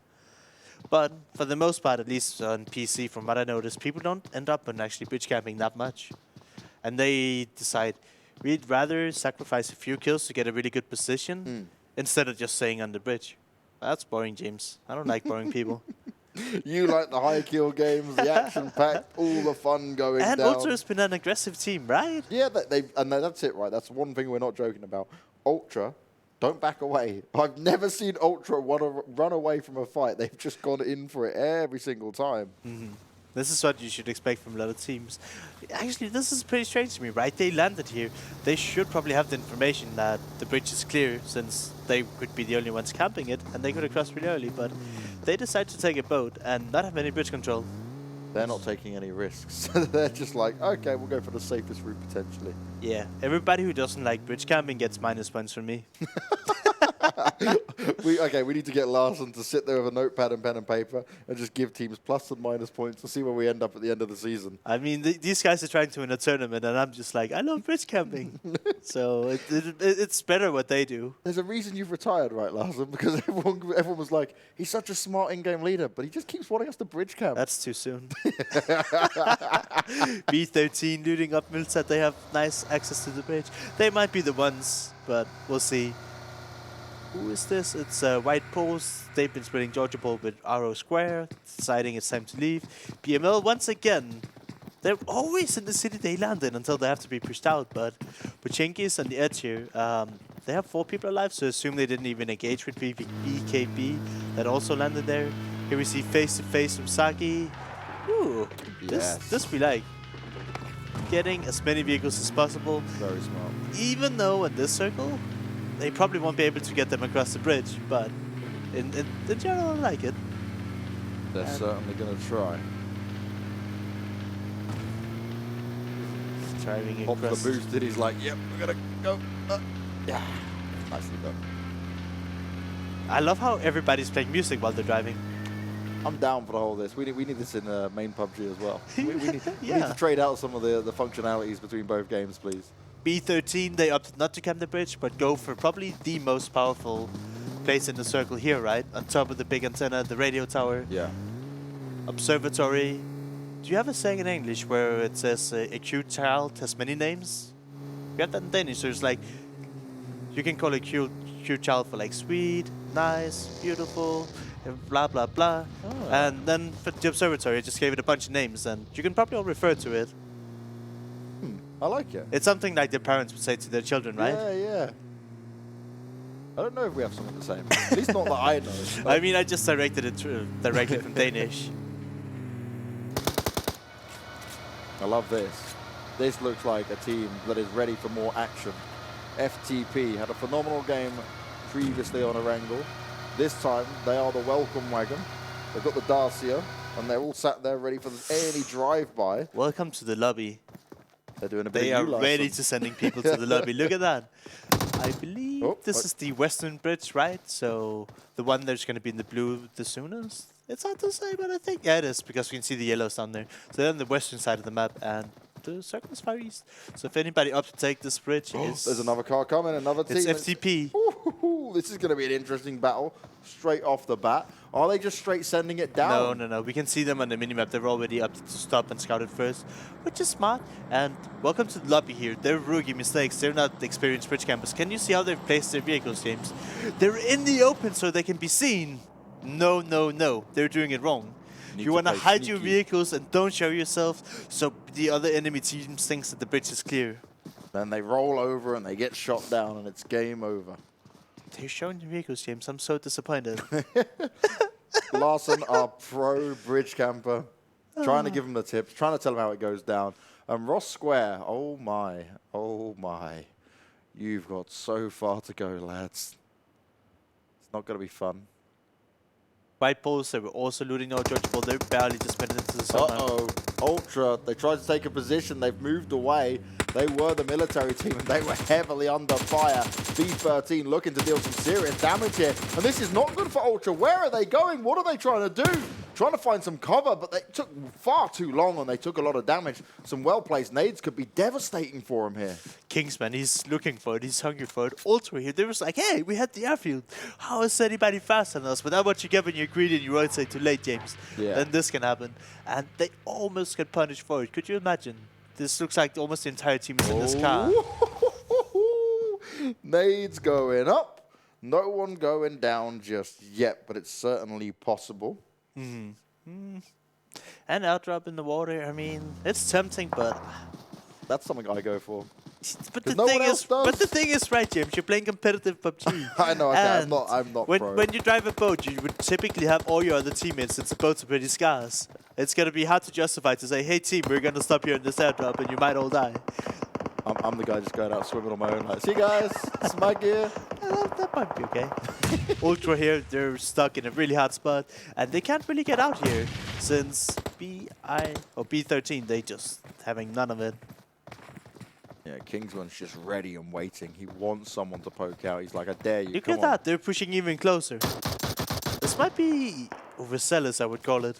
Yeah, no, I'd agree because like Ultra, we expect them to be aggressive, but like B13, they have the position. They can wait for Ultra. They don't actually need to challenge this. And especially if this guy goes alone, okay, he has 4 grenades, that might be why. If he goes alone here and get knocked, there's no way his teammates will be able to help him as long as he stays on top of the hill.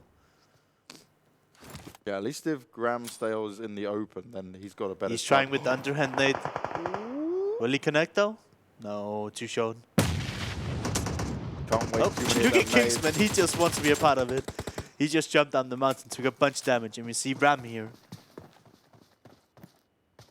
He wants to poke out now. There's 2 down there. He's got the nades proned and ready. He's going to try and get him off. One goes out. Oh, again. The underhand's not working out for him. Now, interestingly enough, there's only 2 players of Ultra here. The other 2 have backed away.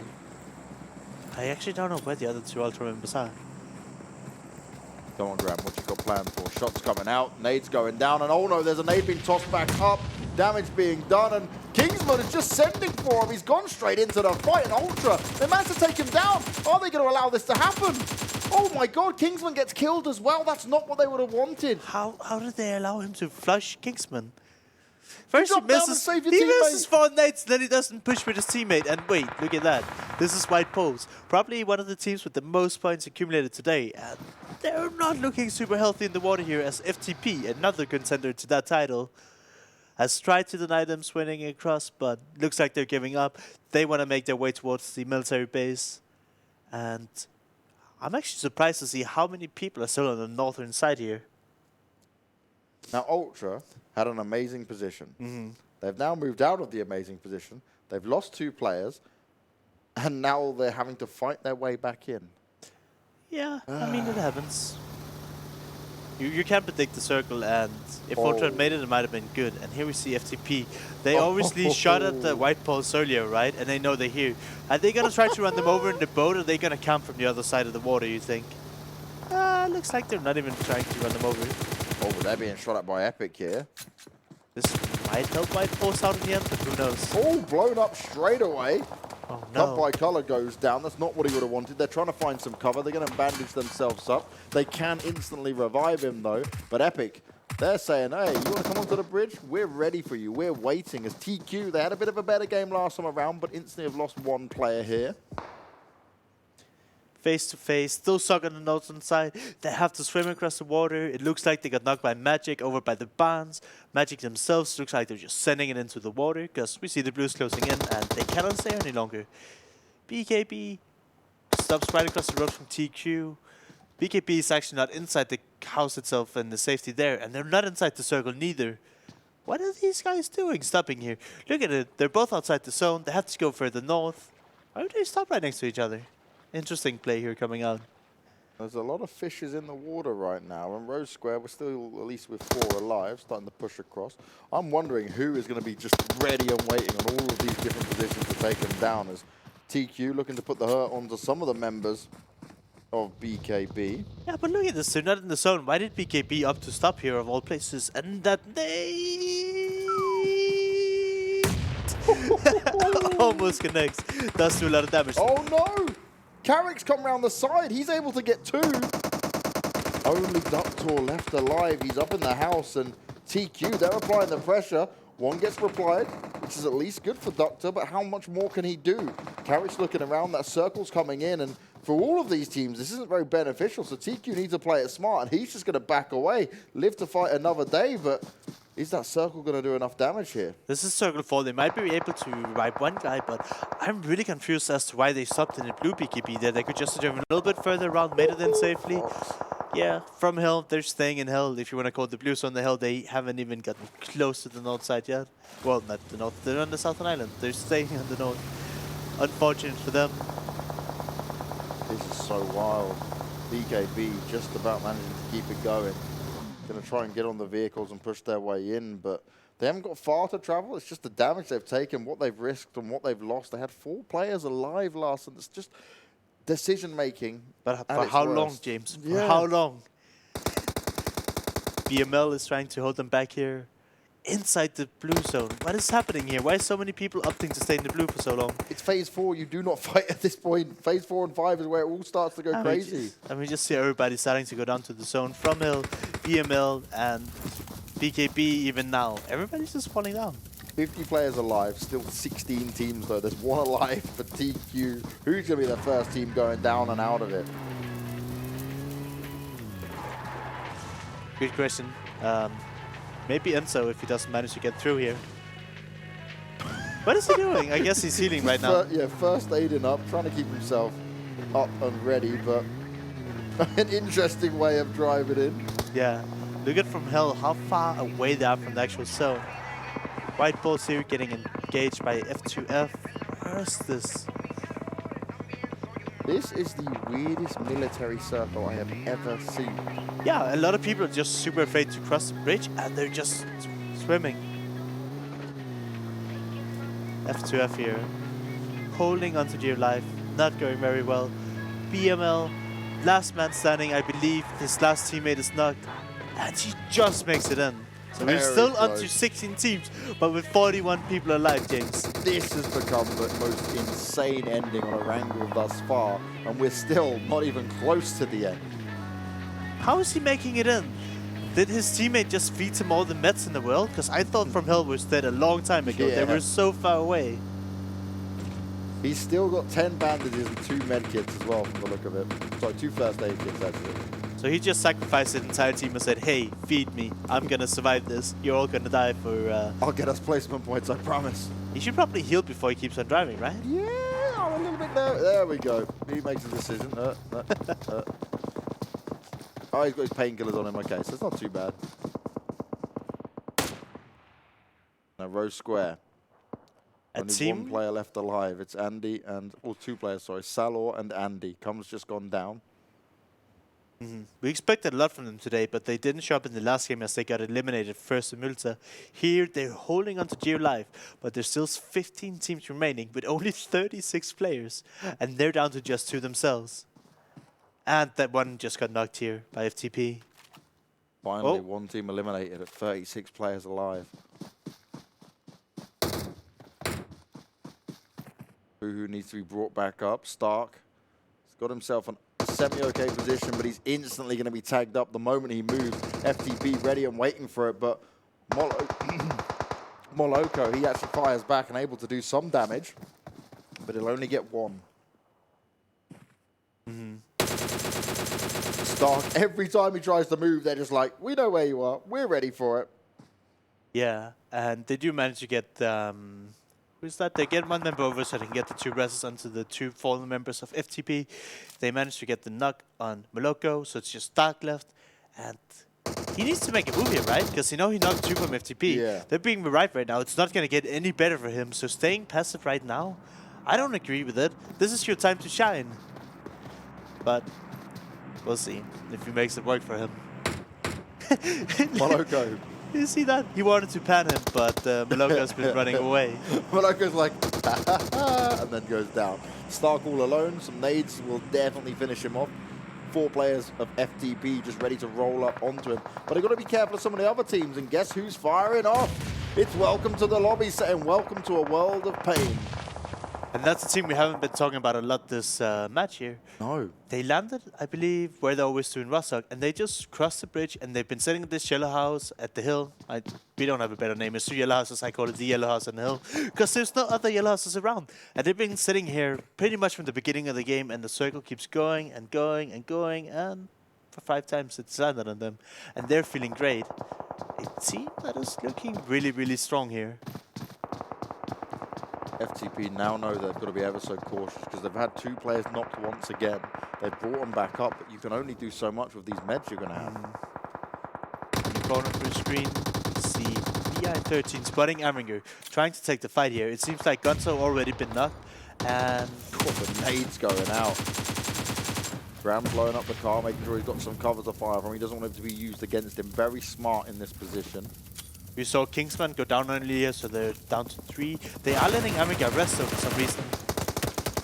Doesn't feel confident enough to go for this yet. Stark managed to get a knock onto 1 player, but he's instantly finished off by FTP. So now we're down to 11 teams with 28 alive as the Molotov's going to fly forward. And actually, it looks like a good throw. Very close. I don't think it's... Oh, it's just touching Gonzo just a little bit. He's going to have to back away. Yeah, he's got his teammates with him, though, so they should be able to try and hold this off. Graham, though, needs to make a decision how he wants to approach Look at BML. This. Where did he come from? Enzo's just like, yep, I'm here now, guys. Coming from behind, and instead he goes straight back down. Gonzo, well aware of what's going on, keeping his eyes open. It looked like he was like, all right, I'm spec-stepping guy. Woo! And then he's like, wait, there's more than 1 guy? And then he tried to retreat. He's like, I made an error. Please, no. FTP making a move in a vehicle. Driving right next to Team 2 here, who has a few knocks. Not looking great, but they're holding on. FTP... Set them out in 10th spot? I would say so, right? No way. FTP was looking so strong from there. It could have been they just lost 2 players in their Team 4, because I remember the blue color. But nonetheless, FTP losing a few members. Epic holding on to life. Looking towards CZ here. Epic able to chime in against CZ. Apo's gone down. Tomato, he was on the top 2 team. He's been knocked down. Will he be picked up at all? More players starting to fall. This circle has got rough. And it's Welcome to the Lobby, who have a huge position here to play from. They've had a really easy game. You love to see it. If you're Welcome to the Lobby fan, you'll be cheering for them right now. We do see Erangel holding onto life. They defended themselves from B13 thus far. Eliminated BML, a contender coming in today that has not shown up whatsoever. They need to go back to the drawing board. This might have been tougher competition than last. We can't really say that. But they're playing against a different lobby, and maybe they need to just rework their strategies going into the next round they play. Thing is, I completely agree with you, right? Because Be My Loot, they were in there in Group A, was super strong, looking really confident. But what I saw yesterday from Group C and D, just overall was more stacked than A and B. It was definitely more impressive. So I think now they're like, oh, maybe this isn't as easy as we thought. Look at FTP, they're driven up to B13 here. Doesn't win the initial trade, and FTP is down to just 1 man standing. And I think B13 is still 3 men strong, unless they just got 1 knock now. Getting real tough for him here as Welcome to the Lobby are still able to do damage across the board. They've got a great circle to play from here, and they're the scary team at the moment because all these other teams are having their own individual fights, but it's not really like a fight that any of these teams can win overall here because they're down so many players. You've just got Cub by Color on his own trying to push up, but there's so many teams. Avangar at the top and then B13 right in front of him. He's throwing out some grenades, but it's just not going to reach. Dark Angel is looking the other way. Don't see me, I'm not here. Erangel, look the other way. He's like, if I can't see you, you can't see me. It's just like babies when we play peekaboo. But this time, I'm not going to peekaboo. I'm going to stay hidden. I love to see it.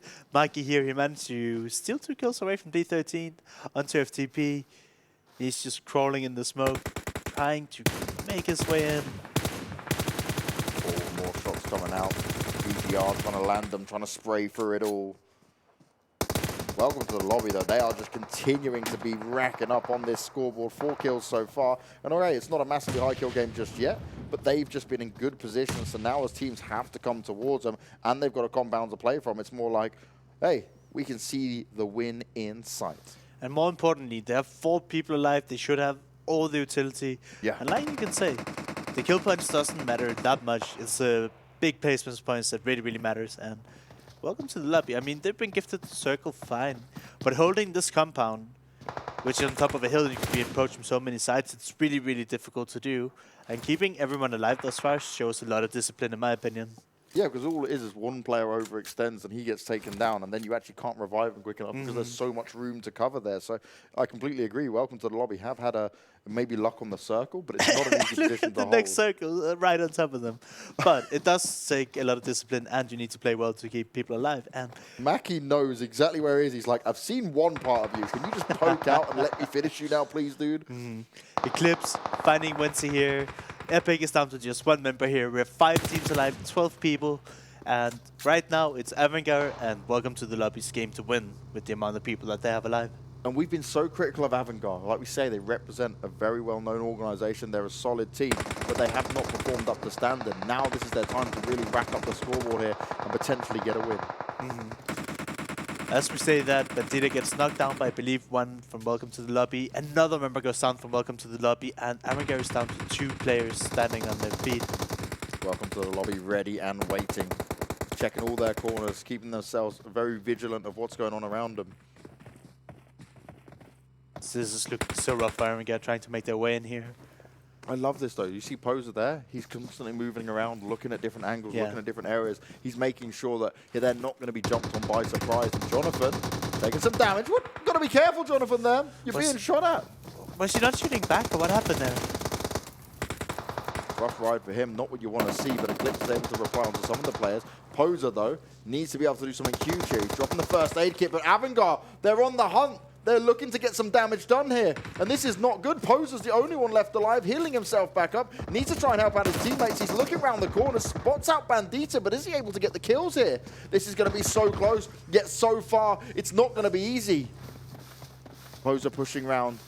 Comes up to the door. He's waiting to see if the revive's coming in. Comes out spraying and praying, but it's not going to work. Welcome to the lobby with a huge position advantage. Gets shut down. And Erangel are looking to try and pick up a win. 9 kills and a dream. The reses are coming up, but is it going to be enough here? Dude, he jumped. I don't know if that was a panic jump or he did that on purpose, but unless you have a shotgun SMG, it's so hard to connect these bullets while you're actually jumping. And I believe if he ran around, he could maybe have survived there, but he would still have to go past Mackie. How is FTP Caught by Color still alive? My God. This guy, he's been there behind the tree where everyone knew where he was. Erangel well aware of his position. And the worst thing that can happen here is that White Pulse and FTP fight against each other. Because then Erangel 100% have got this no matter what. They've probably got it anyway because it's 4 versus 1 versus 1. But Erangel just hold this position now. They can just chill out for so long. And I'm loving this split screen to see how exactly this might go down. As long as Erangel stays together, it's their game to win. But if they get picked apart by these solos, it's going to be such a time. And we can see Terry here. He has a ghillie suit. He's ready. He has his fist out for some reason. But I guess he just wants to stay with Mohit. And then FTP is just biding his time. We don't see where the circle's going to go. But Erangel, why is Mackie just laying there? Mackie has been laying. Okay, I guess he's just holding the flank. And the rest of the 3 are playing together. That's perfectly fine. Terry here, very hesitant to move. Like, you still can't see me, but you might be able to hear me. I would tell... okay, take your gun out, please. That was worrying me. Was he scaring you a bit there, Larson? Yeah, it's... You don't want to see anybody dying with their fist out. Now, this is crazy. They're actually both going at similar times from 2 different positions. How are Erangel going to deal with this? This is their game to win. They needed a strong game on their hands. Nades going up. Cut by collar. Hiding behind the tree, trying to make it work. Terry trying to use the ridge to his advantage. Can this happen? He should Pushing see up, the leg. trying to avoid the blue. Don't take damage from the blue. FTP's found out by Terry, though. That's exactly what they didn't want to happen. DJR and all of Erangel come in and spray him down. Nicely done. Erangel take their first win, and finally they step up, Larson. A much-needed performance for them, and I'm happy to see that they can play together as a team, right? Yeah. They managed to win with all 4 people alive. they didn't overcommit, they didn't lose anybody early on, and whenever they were taking a fight, they made sure they had somebody nearby to either refrag for them or get the rest in with a smoke grenade. That was an intense game, a military circle of all things. You called for it, you wanted it for a couple of days now. But I'm disappointed. Did you see any bridge camping? I sure didn't. This man and his bridge camping. This man and his bridge camping. Oh my, it is honestly, right? It is a crazy circle to deal with. This was probably the most disappointing moment for me that we saw because Ultra, it was Millie Circle. Ultra, you're the Millie team. Ultra, why did you split 2-2 when you've got a team going up against you? What was going on? I'm just sat there shaking my head.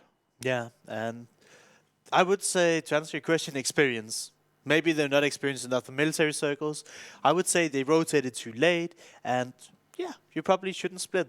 At least not that far away from each other, right? We saw one team ended up near the bridge on the eastern side, and the other guys tried to go on top of the big tower, observatory tower, and it's just like, yeah, that's too far away. You don't want to split that far even. No. So stay closer together, and maybe go a little bit earlier, so people don't get to the island and take the best spots before you when you land there.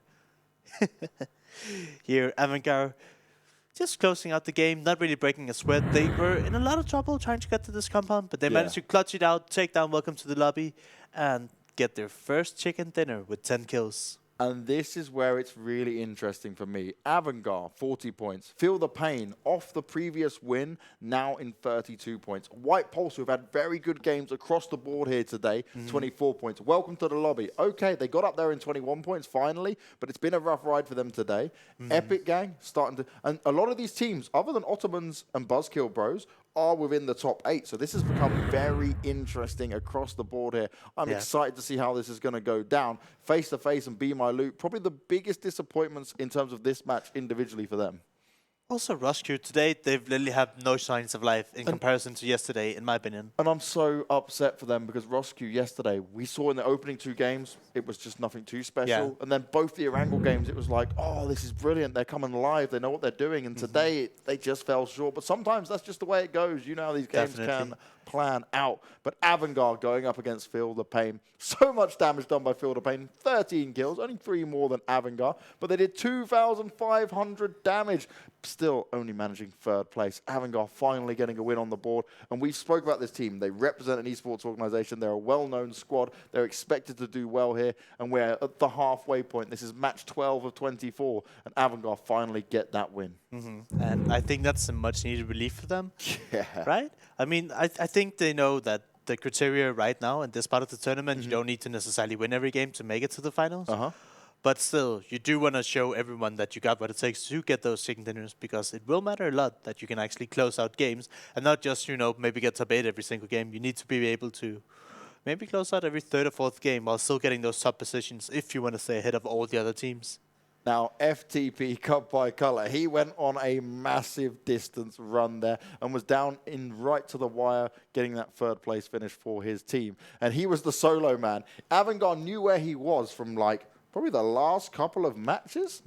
And then we sit there and it's like, okay, he's going to die anytime soon. And then he's just like left behind the tree, able to do some damage, stays alive. The thing was, Maki was the one holding him down. And Maki had to help his team that was pushing Welcome to the Lobby. And that just helped the FTP to just stay alive that much longer.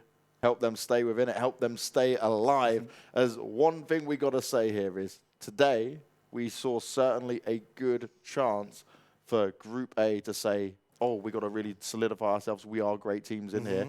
But Group C, they were still impressed me. Yesterday, Group C and D was stacked. They were on point. They delivered another level from what we saw in Group A and B. And now here, Group C, they proved they can do it against a completely different lobby. Definitely. And I can't wait to see, once we get a little bit further ahead, just how much the level is going to improve. Because right now, I feel like we're seeing really high level of just gameplay in general. We really are. But I just wanted to say it's only going to get higher and higher and harder for these teams to actually play against each other. Now, guys, if you want to see any of the standings, any of the previous results, just a full understanding of what the Club Open for 2019 has to offer, head to clubopen.pubgmobile.com and you can see everything, including VODs from the other regions, where all the standings are and how it's all going down. And if you've missed any games, all of the VODs, all of the games from every single region is down below. Subscribe to our YouTube channel. You can see some more of me and Larson if you missed any of the previous days. And you can see all the other commentators and all the other teams competing in the 10 regions across the board. And don't forget, there is plenty of other events here. There you go. Look, next coming up, NA. That's going to be the next one across the board. And that's what I'm saying. This is truly regional. Like, there's loads of us involved. There's loads of teams involved. Over 300 teams across 10 regions competing for $2.5 million. So if you want to check out more PUBG Mobile action, make sure you head to the NA stream very shortly after this one, guys. Thank you for being with us. This is the end of week 1. I am so excited to see how week 2 is going to happen. We're at the halfway mark, Larson. 12 more games remain. Thank you so much, guys, for the support and love. Keep checking back on the Club Open website, and we will see you next week. Do you play PUBG Mobile? Maybe you never run out of stamina. Maybe you're always aware of your surroundings. Maybe you're an amazing cook with the pan.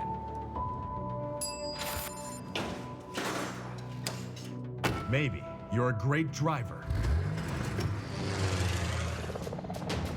But as soon as you hear the sound of an airplane,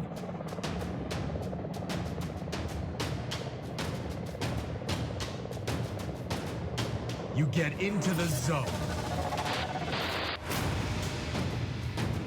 In PUBG Mobile, you all come from different walks in life.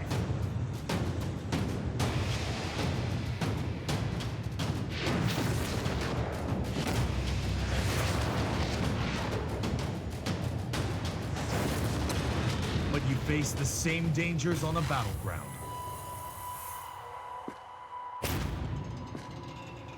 And you become friends. You work together to overcome the obstacles. This is PUBG Mobile. There's a #1 in all of us. Welcome to the PUBG Mobile first anniversary party.